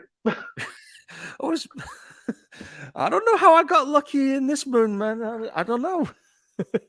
I'm not normally this lucky, folks. We're dealing with a soulless killing machine driven by pure animal instinct. Now, he said like a soulless killing machine. I'm just like, what was that moment? What was that moment for you, Doctor, when you realize he's a soulless killing machine and that he needs to be locked away? Now that I think about it, maybe it was that moment when he killed that nurse, the way he was looking then. But then, but we saw the scene. He's like, well, she fucking antagonized him. That was her fault. I know, but they didn't know that. They weren't in the same area. Like she.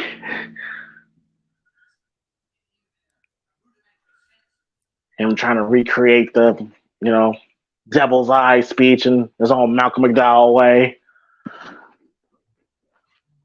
Well, yeah. He's fine as Loomis. He's fine as Loomis. I like him as Loomis. He was. And Brad Dourif is great. He's great as the sheriff. Like I said, I kind of liked if a Halloween movie was just these two. Should have been these two. I mean, Rob Zombie did kind of hit pay dirt with some of the actors involved in this. Oh yeah, he always especially with the actors that are pretty well known within the horror community. Yeah. Oh my God, what did he fucking do to her? I can only imagine. No, I like that. I like this. I like this where you see the aftermath. I like that. Because you know me, Paul. I'm a big fan of, seeing the aftermath of certain things. Yeah. I remember that time when we were watching Friday the 13th 6 in that room that was an absolute blood mess. We were just like, man, what did he do to her?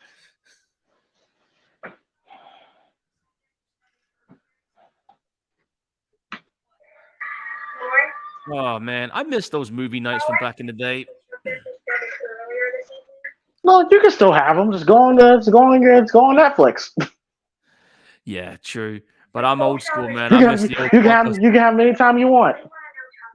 Yeah, that's true. But I always miss going to Blockbuster. This is a cute scene.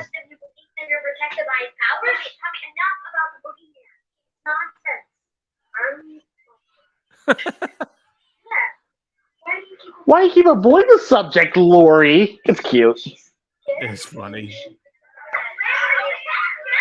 This is kids being kids right here.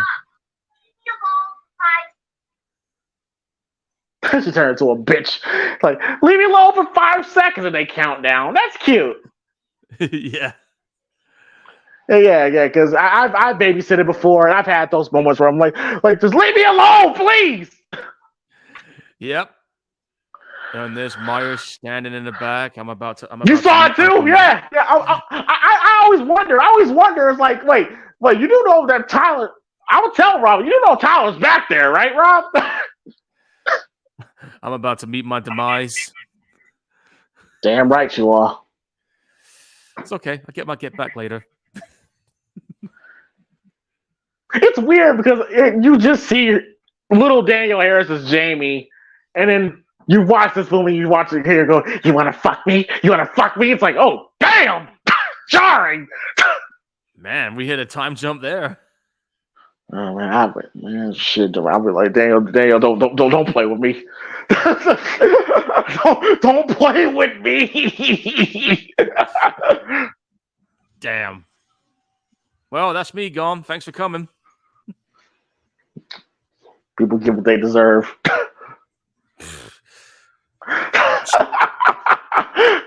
I like this. I like. She just tried to run out the door. He pulled her back. Yeah. Now I like that. I do like the fact that she has no bra. It means she's even more vulnerable. Let me smack the shit out of her. Yeah, you're definitely way ahead of me now. Okay, I'm gonna pause. Hang on. Yeah, but I loved how she tried to run out the house and she grabs her, pulls her back in, and it's silence. That was good. That was really good. That's what I would have done. I remember people gasping in the cinema when they saw that. Yeah, and she has her breasts are out, so she's even more vulnerable. Did he smack the shit out of her? Not yet. This was funny. I never seen Michael smack anybody. That was funny. Yeah, you just did it now. Yeah, he just fucking blasted a one. I'm just like, damn, Mike, what are you doing? Like but that scene when she tries to run out, he pulls her back in, and it's just quiet. That was perfect. Yeah.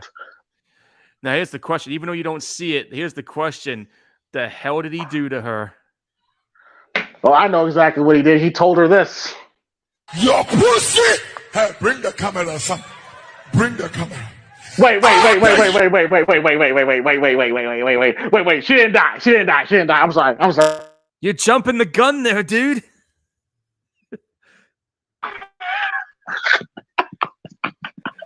That's not until the sequel.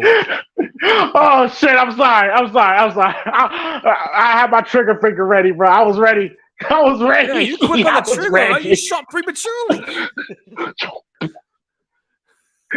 Oh shit! I totally forgot she survived this. Yeah. Well, it has been a while since we've seen this, so to be fair, yeah. But that scene with Danielle and Michael, it's such a crazy moment because it's like, oh shit, it's Jamie and Michael, but it's not Jamie and Michael again. Exactly.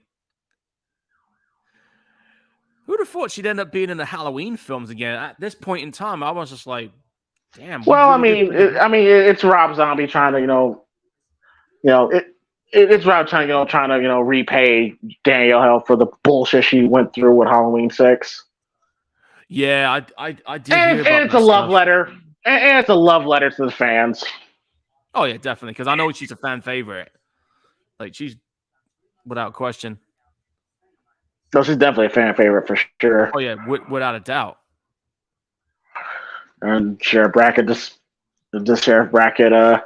describing that he found Lori and gave her to the Strode family. And Dr. Loomis got that look on his face like he never knew. I'm like, don't you think you would know that? Like, nice shot here. The leaves blowing, nice touch. Yeah, I love that. Leaves blowing gives that cool feeling. Fucking hell, Mike! Are you gonna do me like that?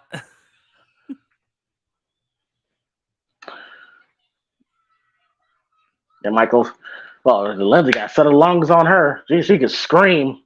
Oh, no kidding, man. She just killed my eardrums with that one. Here's the thing, though. What the hell did he do to her? And Deli Harris is great in this scene. She knows how to play a victim. Like, she knows how to sell an assault. Oh, yeah, no kidding. And there he is, right there again. I think she goes, Laurie! Yeah. Yeah, she does. Yeah, she's great. Yeah, does Michael like push your body or something and does the head tilt? Yeah, he's doing that in a minute. He's just walking over. He's staring at my corpse. Michael, you fuck. He just does he like push the body? Yeah. Yeah. Now, I don't know if I would have done that because the Michael I envision would have done that. He would have done that already by when he hung him up initially. Yeah, he would have. I don't know why he's interested in it now. Yeah, but James, he's probably doing it twice. Why can't he do it twice? Yeah, you're right. Fuck off. There's that too, but you know. Yeah, here Laurie just go, Laurie! Yeah. It's good. Yeah. It's a good scene. I'm gonna pause it a second. He's found her! For God's sakes! Got that British accent rocking on there right now. Ow! Daniel's great here. Oh, yeah, no doubt. Oh, here shit. we go. He's just snatched her. Well, keep in mind, he hasn't seen his sister in over 15 years, so, you know. I like that when he's walking in the space, so you see his mask in darkness and in the light and the darkness. I love shit like that. That's how he should be. It's a very nice shot. Like I said, you know, like we were saying earlier, you know, Rob Zombie knows how to shoot a scene, and he can do it flawlessly at the times. Great performance by Scout here. Oh, yeah. You buy, she's in peril. Oh, absolutely. Like, I'm feeling it right now. She's like, I'm thinking to myself, man, you got to run. You know what's funny? The girl who plays Lindsay, this scene we're about to see here, they said this was the first time she saw Tyler with the mask on, and it scared the shit out of her. Oh, I bet. Yeah, so they said she never saw Tyler without the mask, but this is the first time she saw him with the mask, and it scared her to death. Speaking of which, this was her actual reaction. Like, that's a shoot. Fucking hell. Like that was a shoot. Like, that was a real reaction. I don't blame her.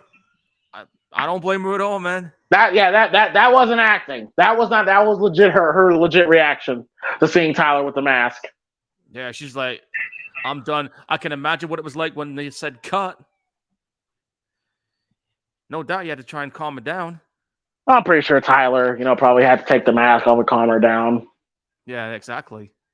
I mean, you have to in a situation like that. Now, I like this with the cops going in the house. It's quiet. I like that. Yeah, does it feel like this and the first 40 minutes of the film feel like two completely different films? It does. It feels like two completely different films where the first half is clearly a Rob Zombie film, and this film is just it's copy and paste, but it's a copy and paste version of the 78 film. Yeah, with a couple of extra bits in it. But it is, like I said, it's really good how it's done here. It clearly feels like the studio meddled in, especially with the second part. Yeah, no doubt they said, right, you got to do it this way, whether you like it or not. No, there's no one out here. Ooh. Why did Michael just do that? Did he just bust in the door? Yeah, he busted the door open. Yeah, why didn't he just do that to begin with? But all right. Did he just get shot? Yeah, he got shot. He just went, for it. Yeah. Yeah, you wouldn't shoot just once. You would light his ass up at that point. I'm shooting him in the damn head if that was me. I just rewound it back. He just went, ah! I'm like, okay, fine. And he's off. He just grabbed her. The camera's shaking like fucking crazy. It's chaos. It's dogs and cats living together. It's mass hysteria right now. I'm getting motion sickness. All right. It's quiet. Leaves are blowing. Love it. You see Michael walking out the house. I'm guessing Lori got so scared she passed out. Yep. And he's walking off. He's walking down the street. I think they said Tyler Maine said that Rob was playing a rib on him where he had Scout in his arms and then he was walking down the street and Rob didn't say cut. You want to see how long Rob he was going to see how long Tyler was going to walk down that street. I'm guessing he walked for quite a while. Yeah, and I think Tyler said, are you going to say cut, Rob? I did see some of the outtakes that was on the special feature. Some of those outtakes were pretty funny. Great. Oh, that's great. Malcolm McDowell is a fucking jokester. Yeah, that bird, he was going at that German actor. He's like, see, Kyle, you're fucking... And I'm just like, dude, you can't be saying that. Annie, sweetie, are you okay? Oh, you can tell Brad was like, he was like freaking out at that point. And then Danielle shaking and disheveled. I think she's a really good actress, man. Damn, she's a really good actress. Mm-hmm.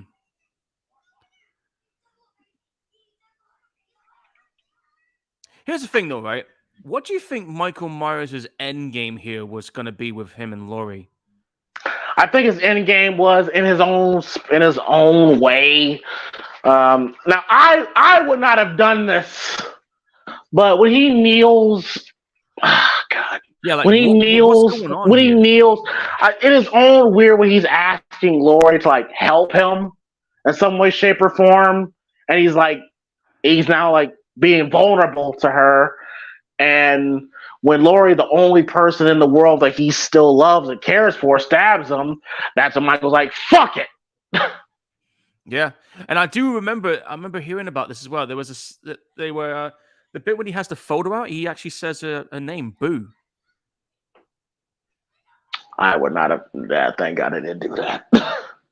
Well, they had him talking in the director's cut of the sequel, and I didn't like that either. We'll get to that. Yeah, this whole thing here with Michael's being vulnerable. Like I'm like, it's not the first time they had him being vulnerable. I mean, look at Halloween 5, and it sucked then too.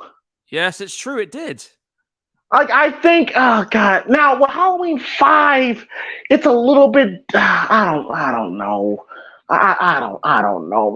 But in Halloween 5, you had no intention it was going to go that route.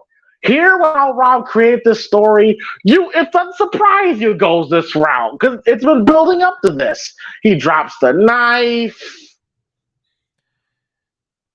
I mean, this is you're making Michael to a sympathetic villain here.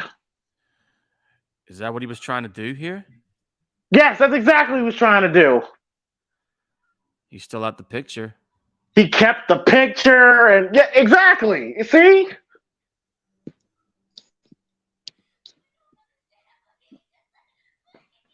And she doesn't know. She doesn't know yet, no. She's like, who the hell are you?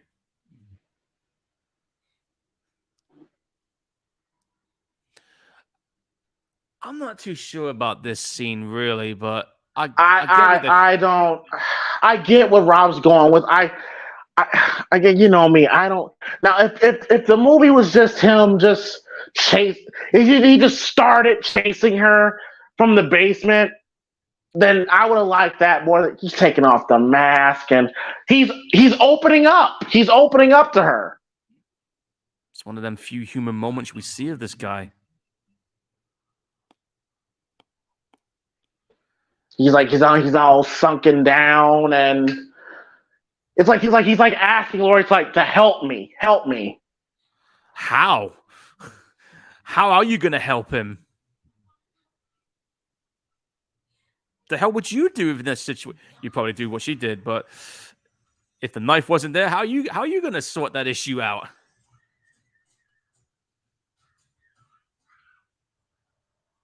Her reaction is completely justified. She saw an opening and she took it. Yeah. And now this is when Michael he's really started being in fuck the world mode. Yeah, he's just like, you know what? Fuck this then. That's it. I just got stabbed. Like he literally has nothing to live for now. No, that's it. But she didn't know who he is. He thinks that she knew who he was, but that's not the case. Even after all these years, man, I still don't know about that scene. Now, if the movie just started, if this whole scene started with Michael like slowly looming towards her, and it goes to her trying to get out the house like she just did there, I would have liked that. Yeah. Damn, he just fucking.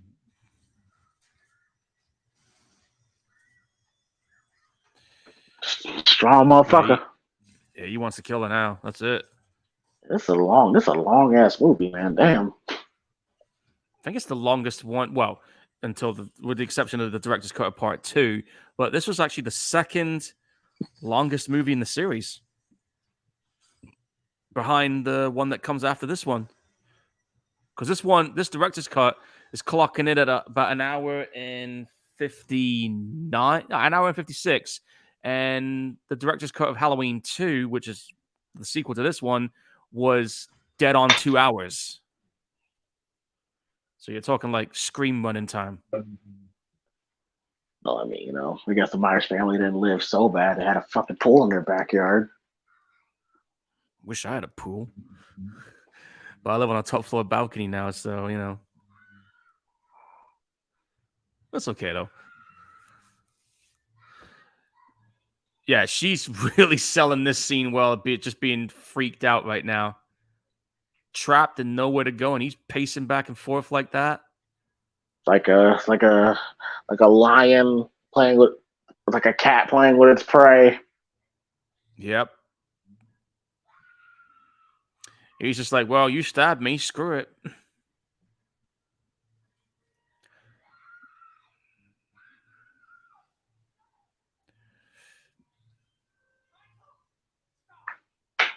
Tyler Mane, yeah, he gives a good performance as Michael. He gives a good performance. Like I said, I just wish he was just a little shorter. Yeah, but his genes said otherwise. Yeah, Michael's like, fuck it. Like he's like, fuck it. Like Dr. Loomis is trying to get to him. He's like, yeah, he's on fuck the world mode now. Yeah, he's done. He's over it. Like he's lost his mom, now he's lost his sister. Like, what's he got now? Nothing. Nothing. And I guess that's where you kind of get the sympathy card from it a little bit. There's going to be we shouldn't. like... We shouldn't, I know though. We shouldn't for a character like this. No, but there's going to be somebody out there that's thinking, yeah, I kind of feel bad for him now. There's going to be that one. He's just misunderstood. But Paul, I'm just going off with the original intention, the original vision that John Carpenter gave out of how Michael's supposed to be. He's supposed to be this human embodiment of evil. He's like the wind. He's like yeah. Like, you get what I'm saying, though? Like this is. I'm just going off John's vision. Because that's what he was originally. That's what it should be. Exactly. But like I said, you start feeling sorry for him, it's like it takes away the boogeyman mystique about him. Yeah, and that's the problem with this franchise, man. It has been rebooted and recalibrated so many more than any of the other slasher movies in franchises we've seen. Well, maybe behind Texas Chainsaw. Think about this, Paul. We literally, in this franchise, there's 3 movies in the franchise just named Halloween. Yeah. Enough said. Don't need to say anymore.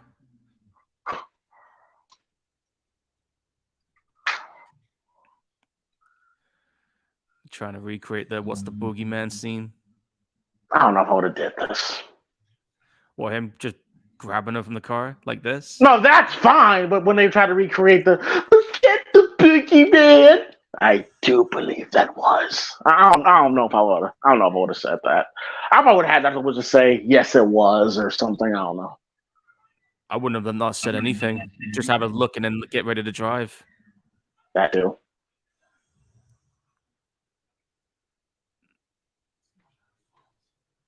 Mm-hmm.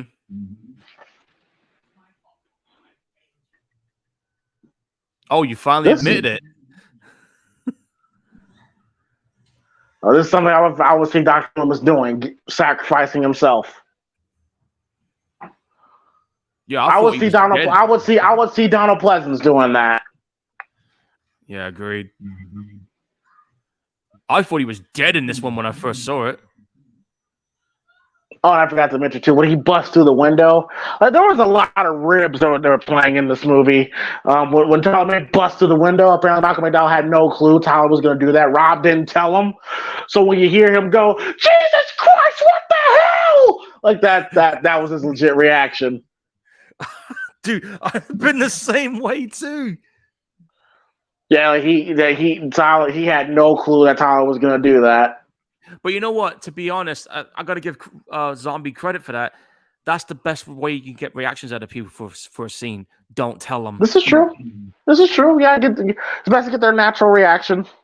I mean, look at that scene, and I mean, the same thing happened with Alien. Like, the only people that knew that Chestbuster was coming out was John Hurt and the film director. Everybody else had no clue. No clue. And that sometimes that was the best reaction you could give. Yeah. I mean, if I was in a scene like that and I had no idea that was going on, I'd be like, dude, what the fuck is going on right now? Like, I'd be legit freaking out. I'm sure they knew that John Hurt was gonna have a scene where he's gonna have to act out, something was inside of him. But when the Chestburster came out, they weren't expecting. No, they were not expecting that at all.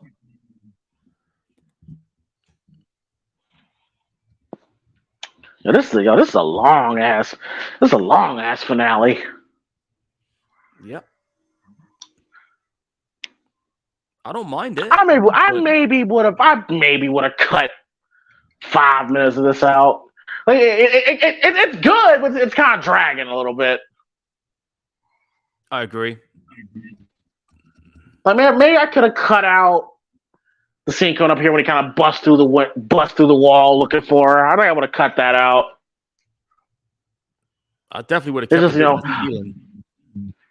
Oh yeah, kept the part with the ceiling, but him just busting through the walls. Like, it's just, hey, let's look at Tyler Mane. Let's look at Tyler Mane destroy shit. Yeah, he's big enough to do it. I don't know if I like seeing his eyes. You see his eyes in some shots. Yeah, I don't think we needed to have his eyes. Yeah, they're darkened. You could darken them. I think the mask was a bit too tight on him. Really? I think the mask was fine. No, I think the mask is fine too. I think mask too tight compared to how it was when he killed Judith. It was flopping all over the place. Yeah.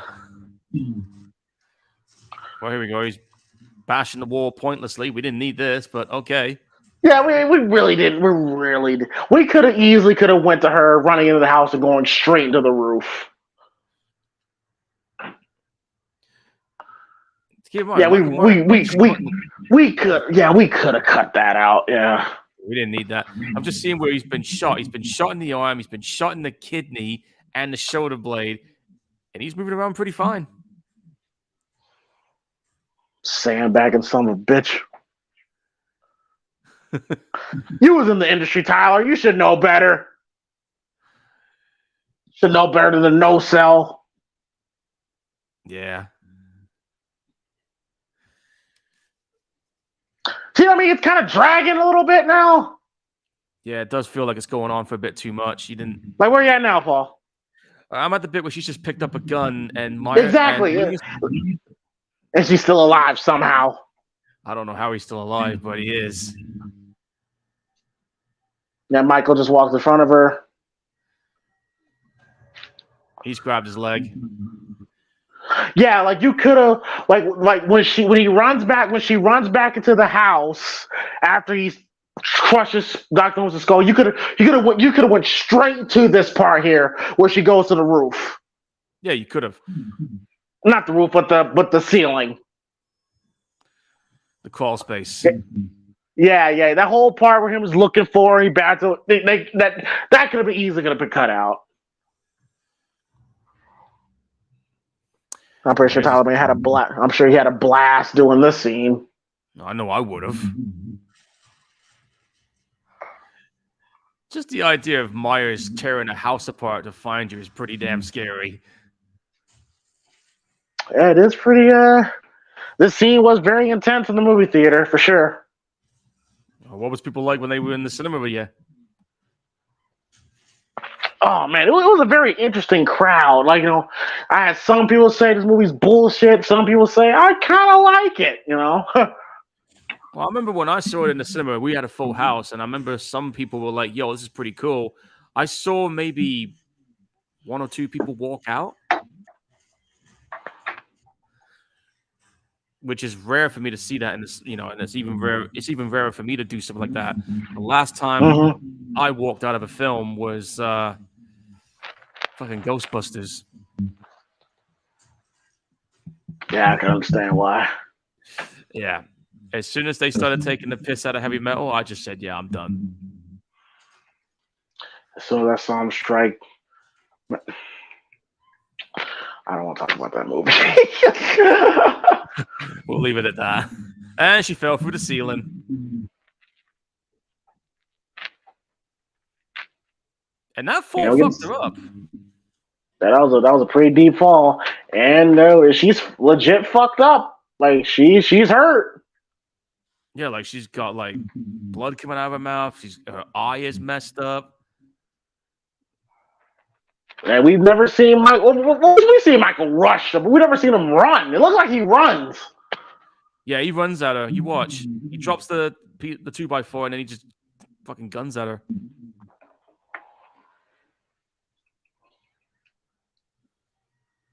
Right about. I guess I had to find some way for him to get to land into the front yard.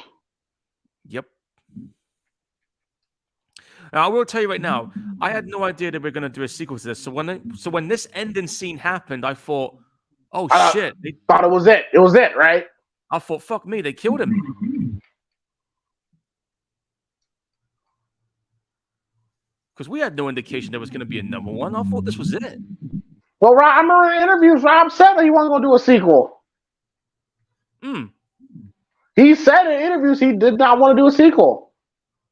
That's why he did what he did here at the end. Because clearly it's supposed to be it. Because he just got shot in the fucking face. Yeah, like straight up, like he took it point blank. And I remember there was going crazy. Yeah, and there was another ending they filmed where the cops shoot the crap out of him, and he dies there. I saw that ending, and once again, it's another. Have you seen that ending? Yeah, I've seen that ending. When he lets her go, and he's thinking back to her as a baby, and it's like, and he actually lets her go. It's like I don't know about that one either. And that gunshot causes her to scream. Because that's what she heard when she was a baby. Now she remembers. Then you can tell she's going to be very psychologically fucked up after this. No amount of couch time is going to recover that. Which we will see in Rob Zombie's Halloween 2. Mm-hmm. There you go. But yeah, folks, that is it. That is Rob Zombie's Halloween from 2007. And man, oh man, watching this again brings back memories, brings back things that I like, things I don't like. Oh man, I feel that this film. I think this would be a really good slasher film if this wasn't a Halloween movie. Yeah. it's a nice character study on a man, nature versus nurture, product of his own environment, making him the way he was. If it was like called, I don't know, if it was called fucking, I don't know, like the Redneck Killer, something like that, and you gave us the same story directed by Rob Zombie, it could work. As a Halloween film, though, I'm still kind of on. I don't know. Paul, go ahead, give your overall thoughts before I give mine.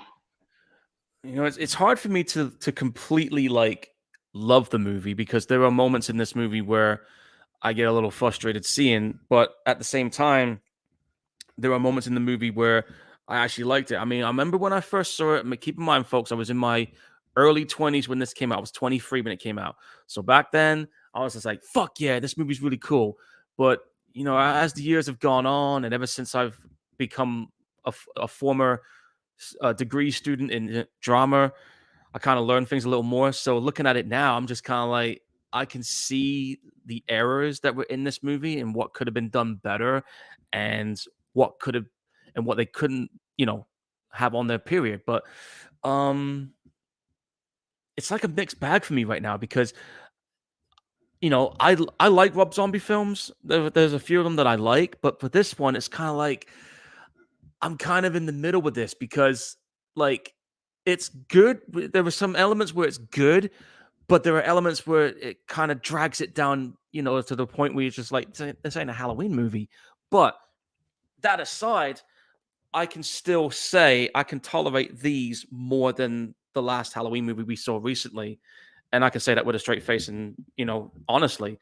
But the movie as a whole, it was a good attempt, but just it was a case of like, too many cooks in the kitchen, and you basically had two movies. Like the first half clearly was like a Rob Zombie film, and then the second half was probably the part where they had him on a tight leash because you could tell it didn't have that same flow and momentum that he would have in a Rob Zombie film. Those Rob Zombie isms were definitely, I mean, they were still sprinkled, but it wasn't present. And especially in that once we get to the scene when he gets the mask and we get to meet Laurie and all that. Yeah. It's like after they saw the first test bit, and I'm guessing after they saw that initial scene which we saw in this director's cut version, any ideas he was going to put in next, they basically shut that shit down. So yeah. It's still in my top 5. I mean, it's not like the best one, and I'm not claiming it to be, but it's not the worst one either. So where I'm going to score it, I'm probably going to give it maybe probably 6.5 out of 10 because the performances from the actors were good. I mean, Malcolm McDowell did good. Brad Dourif had a good job in there too. Scott Taylor Compton was good in this film. Daniel Harris was good. And of course, Tyler Mane as Michael Myers, physically imposing. You fucking right, he was. And of course, Dee Wallace being in there too. I mean, that's a good thing too. So the acting from the performances were okay, but I just feel like the writing side of things, if somebody else was writing the script for Rob Zombie, we probably would have got a better movie. Have him doing the directing stuff, yeah, absolutely. But he should honestly get somebody else to do the writing work for him. But Rob Zombie being Rob Zombie, he wants to do it himself, and he wants to do it his way. I understand that. And you know what? I think Rob. One of the type of guy I think Rob Zombie is. Rob Zombie, I think, is that type of guy where, because I'm pretty sure he's read the criticism of House of 1,000 Corpses and Devil's Rejects. I'm pretty sure that he saw the criticism that he adds too many swear words and all that stuff. And I think he's the type of guy that'll be like, "Oh yeah," and then he'll just double down on that shit and add more to it just to stick it to the critics. I know that he's gone on record to say it a few times. He doesn't give a shit what people think. If people don't like his stuff, then too bad. He knows there's people out there that likes what he does. So, I mean, negative critics don't bother him that much, which is admirable. You need a thick skin like that in the industry, but sometimes you gotta listen to the critics on this one. And this was one of them films where he tried to do it his way, and it worked. It worked. It made a lot of money. It definitely did do it, yeah. But at the same time, you got those diehard fans that will constantly shit on it. And again, I'm not one of those guys that completely hates it, and I'm not saying it's the best one either. But I do find it competent compared to what we saw recently. And people's gonna be like, dude, you're just constantly shitting on Halloween ends. Dude, anybody will tell you, James will even tell you this right now. He knows how much I fucking despise that recent movie. Yes, I do. I flat out hate that movie. And God help the viewers if we end up watching that, because I guarantee you it's not going to be a pretty scene with me. I can assure you that. I know it's coming. I just don't know when. But anyway. No! Fuck! I'll be doing more than that, dude. Trust me. You think Rob Zombie's amount of F-bombs in the script is bad? Wait until you hear me when we do that one. That's all I'm gonna say. But anyway, you wanna know what's wild, folks? I've said this. I don't hate Halloween Ends, but I don't love it. Paul hates it more than I do. I really hate the movie, dude. I hate it as much as that Resident Evil Welcome to Raccoon City. That tells you the level I'm at. And I don't hate films a lot. As people will know, James will tell you this. He's known me for a few years. He will tell you I'm pretty open-minded when it comes to movies. I will give films a shot. If I like usually it's me that really hates films. Yeah. But if there's a movie I will hate, I've got no problem saying it, and I don't care who it upsets. That's just how I am, folks. But again, I don't hate this movie. It's good, but not perfect. So, 6 out of 10. Well, for me, watching this again, it's the same thing. It's the same thing. The positives for me, again, the cinematography, how Rob directed the film was very good. The violence in this film, hey, it's what you want to see in a Halloween film, especially during that particular time, an era of horror films. The Mask. The Mask is one of the best masks in the franchise, for sure. It's just what Rob's problem is. Like I've said before, it seems like he's incapable of writing normal characters and normal people. Everybody has to act a certain way, feel a certain way, and it's that way all throughout his films. And it turns people off sometimes. And you're someone who, like me, who's a Halloween enthusiast that loves the first film. It's going to turn people like me away. And I understand there's people that's going to love it because it's so different. And God bless you. I'm happy. I'm glad. There's a lot of people that watch this movie that grew up. This is a Halloween film that they know, that they grew up on. Hell, I'm one of them. Like, this is in my era that it came out in. So it makes total sense. But where I rank this, I would say it's kind of in the middle of the franchise. It's not too high, it's just right in the middle. Because I got my personal favorite Halloween 2. Yeah, there's 2, 1, 4, 18.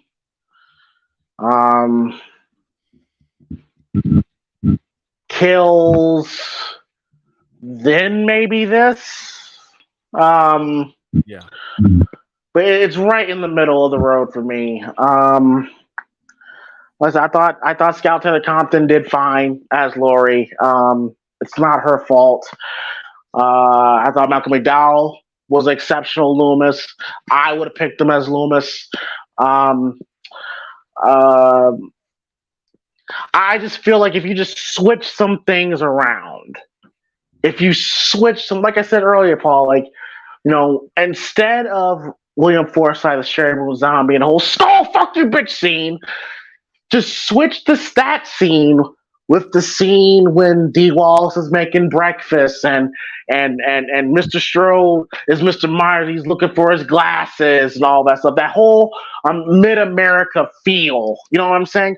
Switch that around, and then you have Judith, who's kind of being like Lori, but take away the fucking finger in the bagel part. But she's kind of like not bullying Michael, kind of like teasing Michael, but Michael, who seems to be always quiet, you know what I mean? And he's always wearing a mask, you know what I'm saying? And well, imagine, go ahead. Imagine this then. Imagine if you had the family at the start of the movie, and the one we had at the start of the movie being the one where Laurie was. Adopts Laurie. Yeah. See, that would maybe be a more natural transition for me. But like I said, man, I just feel like and Dee Wallace is the one that's the grieving mom, and as she deletes herself, that would have been very impactful. But I feel that Rob Zombie is sometimes incapable of writing likable characters, relatable characters. And the other problem is that he's too proud to get someone to write it for him. He's too proud. He's too proud to have, because he wants it his way, which I admire. But sometimes you gotta get out of your own way. Sometimes, like for example, have you ever seen the movie Alita: Battle Angel? I have it on 4K. I've not got around to watching it yet, but I do have it. Yeah. Directed by Robert Rodriguez, right? Yep, and Cameron produced it. I personally think Cameron had a little hand in the directing. Like you could tell Cameron's fingerprints were pretty on the directing, but it's Robert Rodriguez. Kind of like with the fucking Poltergeist. Exactly. If Rob Zombie could do something like that, we make something completely different. Now, granted, he tries that with the monsters, and that didn't work. But I don't know. I just feel like Rob, as a director, great. As a writer, he really turns people off. But anyway, but as far as the movie goes, I enjoy it. It's not the Halloween film I would go to first.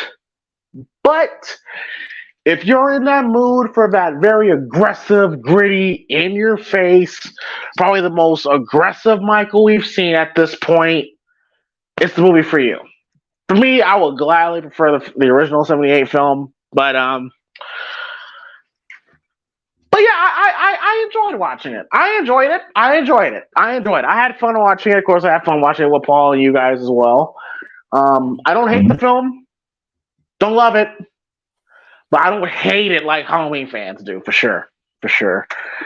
Yeah, but people in the chat, in the comments, let us know your thoughts on it as well. Like I said, it's a very divisive, controversial film within Halloween fans, for sure. Still, even more so to this very day than the trilogy. But Paul, do you? I'm sure you've seen. How do you feel about Rob and his feelings on? He now hates the Halloween franchise now because of his horrible experience. I believe there's like a 4-hour documentary on YouTube of behind-the-scenes footage of the Halloween films, and I think there's even a YouTube video out where it's called "Rob Zombie Destroyed the Halloween Franchise," which I saw years ago. And funny enough, I was like, yeah, fuck yeah, he's right. But now I'm like, oh, the studio's kind of fucked it up for him. But how did you feel about Rob and his comments about his time directing this film, and him? The only reason why he directed Halloween 2 was to get out of his contract. And it's a shame that it came to that, because, again, like I said, if you let him do what he wanted to do, and if you had a writer that was competent enough to complement what he was trying to do, we would have had a different movie altogether. And it's a shame that he completely hates the Halloween franchise as a whole because of his experience in this one movie. I mean, I get that he's pissed off. I mean, I'd be pissed off too if I had that kind of experience, but I wouldn't hate a whole franchise just because I had a bad time in one of those films. I mean, it should never come to something like that to any filmmaker or actor or fan or whatever you are as part of this Halloween history. You know, it's not fair to be shitting on the whole franchise just because you had a bad experience on one film. I mean, that's not the other filmmaker's fault. It's not the other film series' fault, and it's certainly ain't the fans' fault. You know, everybody has their opinions, and I understand that. Do I wish things worked out a bit better for him in this movie? Yeah, I wish things did do a little differently, like we were talking about. But you know, shit went down the way it was. It is what it is now, and for better or for worse, that's kind of where it is. I understand why he's doing it. I understand why he's pissed about it, but hating the whole franchise just because of one experience is not the way to go, in my opinion. But you know, who am I? I'm just a regular dude, just like me and James is. But well, I mean, like I said, man, and I talked about this in the video about it. Especially when you hear about how Rob's saying some of the cast and crew would not know what they're gonna do. It sounded like it was a very chaotic environment, as opposed to the David Gordon Green films where you could feel that it was a team effort. It felt like a family, pretty much, with that whole collective of castmates. And then, of course, we get Rob Zombie Halloween 2, where he just only did it because because he signed a 3-picture deal, and if he didn't oblige, they were going to sue him. So he did that just to get out of his contract. And I remember he was going to do like a Halloween 3D. I remember hearing rumblings about that. Yeah, I did hear about that back in the day. Yeah. Yeah, about how it was going to be a 3D film, and Scout was going to come back, and Tyler was going to come, and this was going to be the final one. And it just fell through because Rob wanted nothing to do with it. I remember a script being written for it, which I remember reading the script, and I thought it was terrible. And sadly, Rob Zombie Halloween 2 was the last time we see Tyler May as Michael, and last time we see Scout as Laurie. And like I said, I think Scout gets a bad rap. It just goes to show you how, again, let the filmmaker make the film. The high execs and the money makers, y'all gonna get the money. But just let. And funny enough, and who else? It was fucking that. Yeah. The great old, good old American citizen, Harvey Weinstein, fucked everything up. And funny enough, he would okay a fucking rape scene being filmed. But anyway, what he was doing behind the scenes and stuff. Yeah, fucking piece of shit. But fuck. But yeah, just let the filmmaker make the film, and that's one of the biggest reasons why John Carpenter, doesn't want to direct films anymore. He doesn't want to deal with the bullshit politics. And of course, then he had the situation with Rob and John, where John gave Rob his blessing, and I guess according to Rob, his blessing wasn't good enough, and they got a whole weird thing going. It's like, you know how John is, like. Yeah, sometimes he gives you a response that you may not like, and it'll just rub you the wrong way. That's true. I mean, I did hear that John Carpenter said he would only come back to direct the film, and the film he wants to direct is a movie adaptation of Dead Space.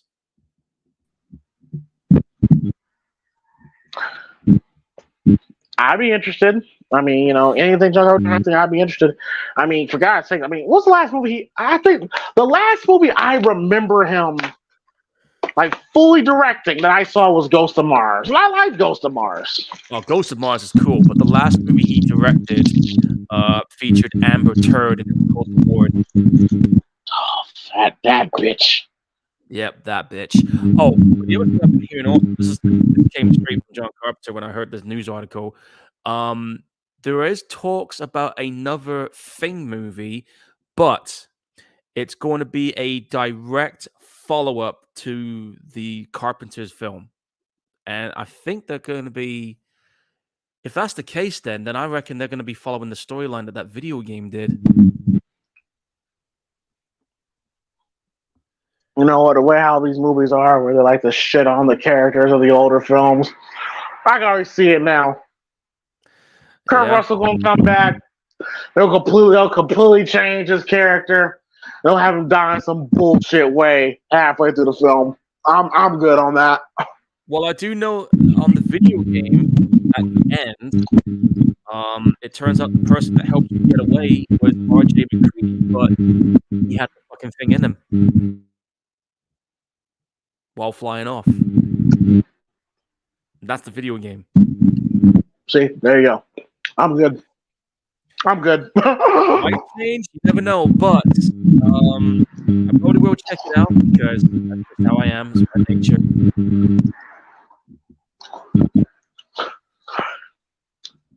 Fuck The Last Jedi, by the way.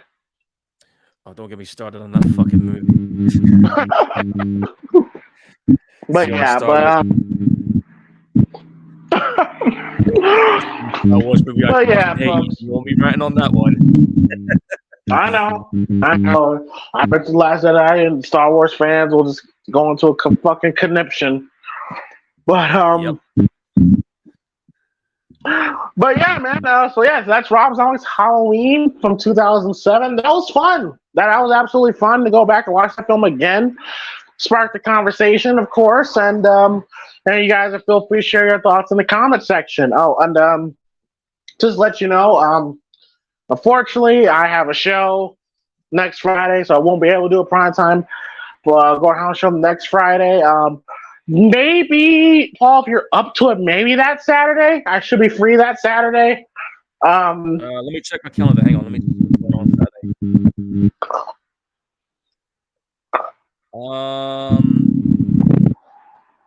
Hang on. I'm just going to check something. I'll be right back. I'll look at something on my calendar. Okay. Yeah, I got a festival. I got booked to wrestle at, so it should be a fun time. So would not be able to get to the Gorehound episode, but yeah, I already know what movie I'm picking. For my pick. What? Yeah, I'll be fine for Saturday. All right, cool. Yeah, maybe we'll see. I'll just keep you posted. So there won't be a Gorehound episode Friday. Maybe next Saturday, but yeah, keep that in mind. But however, though, doesn't matter. Next week is Paul's choice. And Paul, what is your choice? I'm looking forward to this one because I ain't seen this for a while. We had so much fun with the one we did last week. I'm gonna go right into it. Maniac Cop 2. Maniac Cop 2. Okay, I enjoyed the first Maniac, and you said Maniac Cop is the best one. That's what a lot of people say, and trust me, there's a scene in that movie where when I first saw it, I was like, holy shit, this is epic. You'll know when we get there. Cool. So next episode will be Maniac Cop 2. And for me, the movie I'm picking, I'll give you a hint, Paul. Dee Wallace is in it. I forgot she was in it, but she's in it. Oh. I'm going to take a guess. I got a feeling I mentioned it earlier. Howling, isn't it? Nope. No. Fuck. It's not the Howling. Critters? Nope.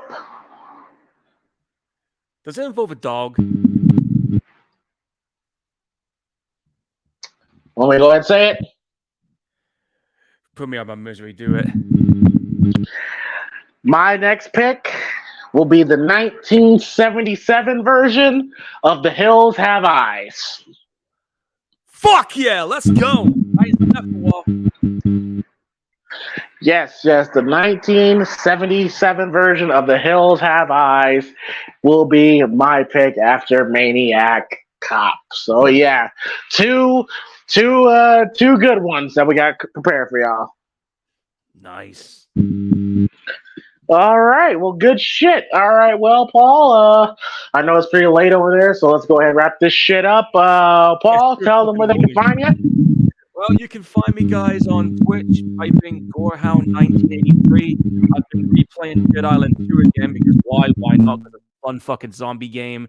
But I'm actually thinking about trying out another video game that I got recently, which is a real-time strategy game called Aliens Dark Descent.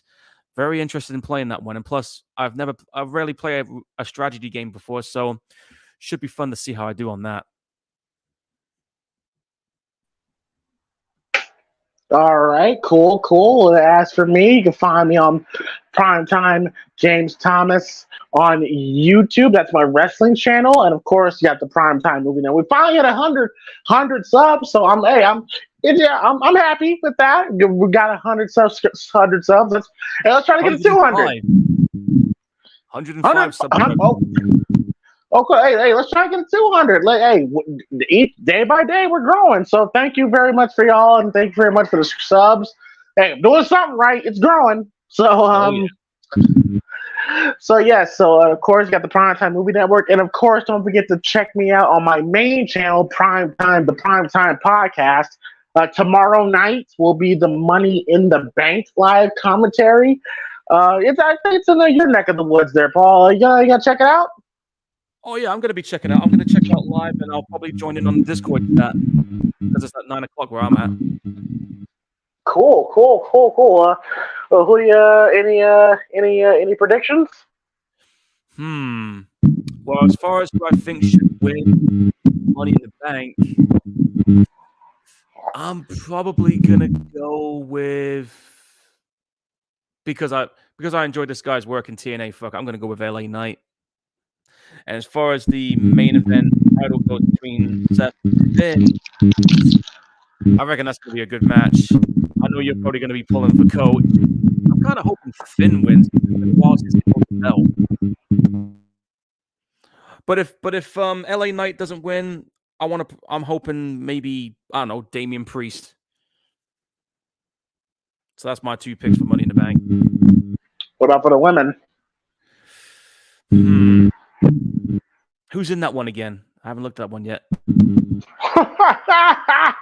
Guys, I'm so behind on wrestling. I know. I do have the network, but you know. Okay, all right. Let me know if you know these women. Okay. All right, go on. Okay, you got Io Sky. Io Sky. Bailey. I know who Bailey is. Becky Lynch. Becky Lynch. Zelina Vega. Zelina Vega. And Trish Stratus. Fuck it, I'm going with Trish Stratus. Well, there you go. There you go. You don't even need to tell me. Oh, and as far as the Bloodline Civil War goes, Civil War. I'm dying to see that one. Oh, yeah, I think it's the match everyone's looking forward to the most. Crazy enough, Paul. Did you know, Paul, that in Trish's career, this is gonna be her first ladder match ever? Yes, I'm very aware of that. I have been watching the matches for years. Yeah, folks, I'm not old. But yeah, that's crazy. I know, right? I mean, she's been doing this for 20 odd years. She's just come back. Even at 48, she's still damn good. And her first ever ladder match. That's crazy when you think about it. But yeah, my money is on her. But if I have to go for a second pick, then I'm probably going to say Becky Lynch. All right, cool. All right, so that's gonna wrap it up for episode 62 of the Primetime Gorehounds. Hopefully, everybody had a great time watching this movie with us, and this was definitely a fun time. And we'll see y'all next week for Maniac Cop. And everyone, have a great weekend. Be safe. We are in the peak of summer right now, so everyone have a great weekend. Have fun. Enjoy the sun. And we'll see some of y'all tomorrow night. Tomorrow afternoon, really. for Money in the Bank. And yeah, thank y'all for y'all support. We appreciate it. And let's keep this rolling. So yeah, on behalf of Paul and myself, have a great night. Peace. Laters.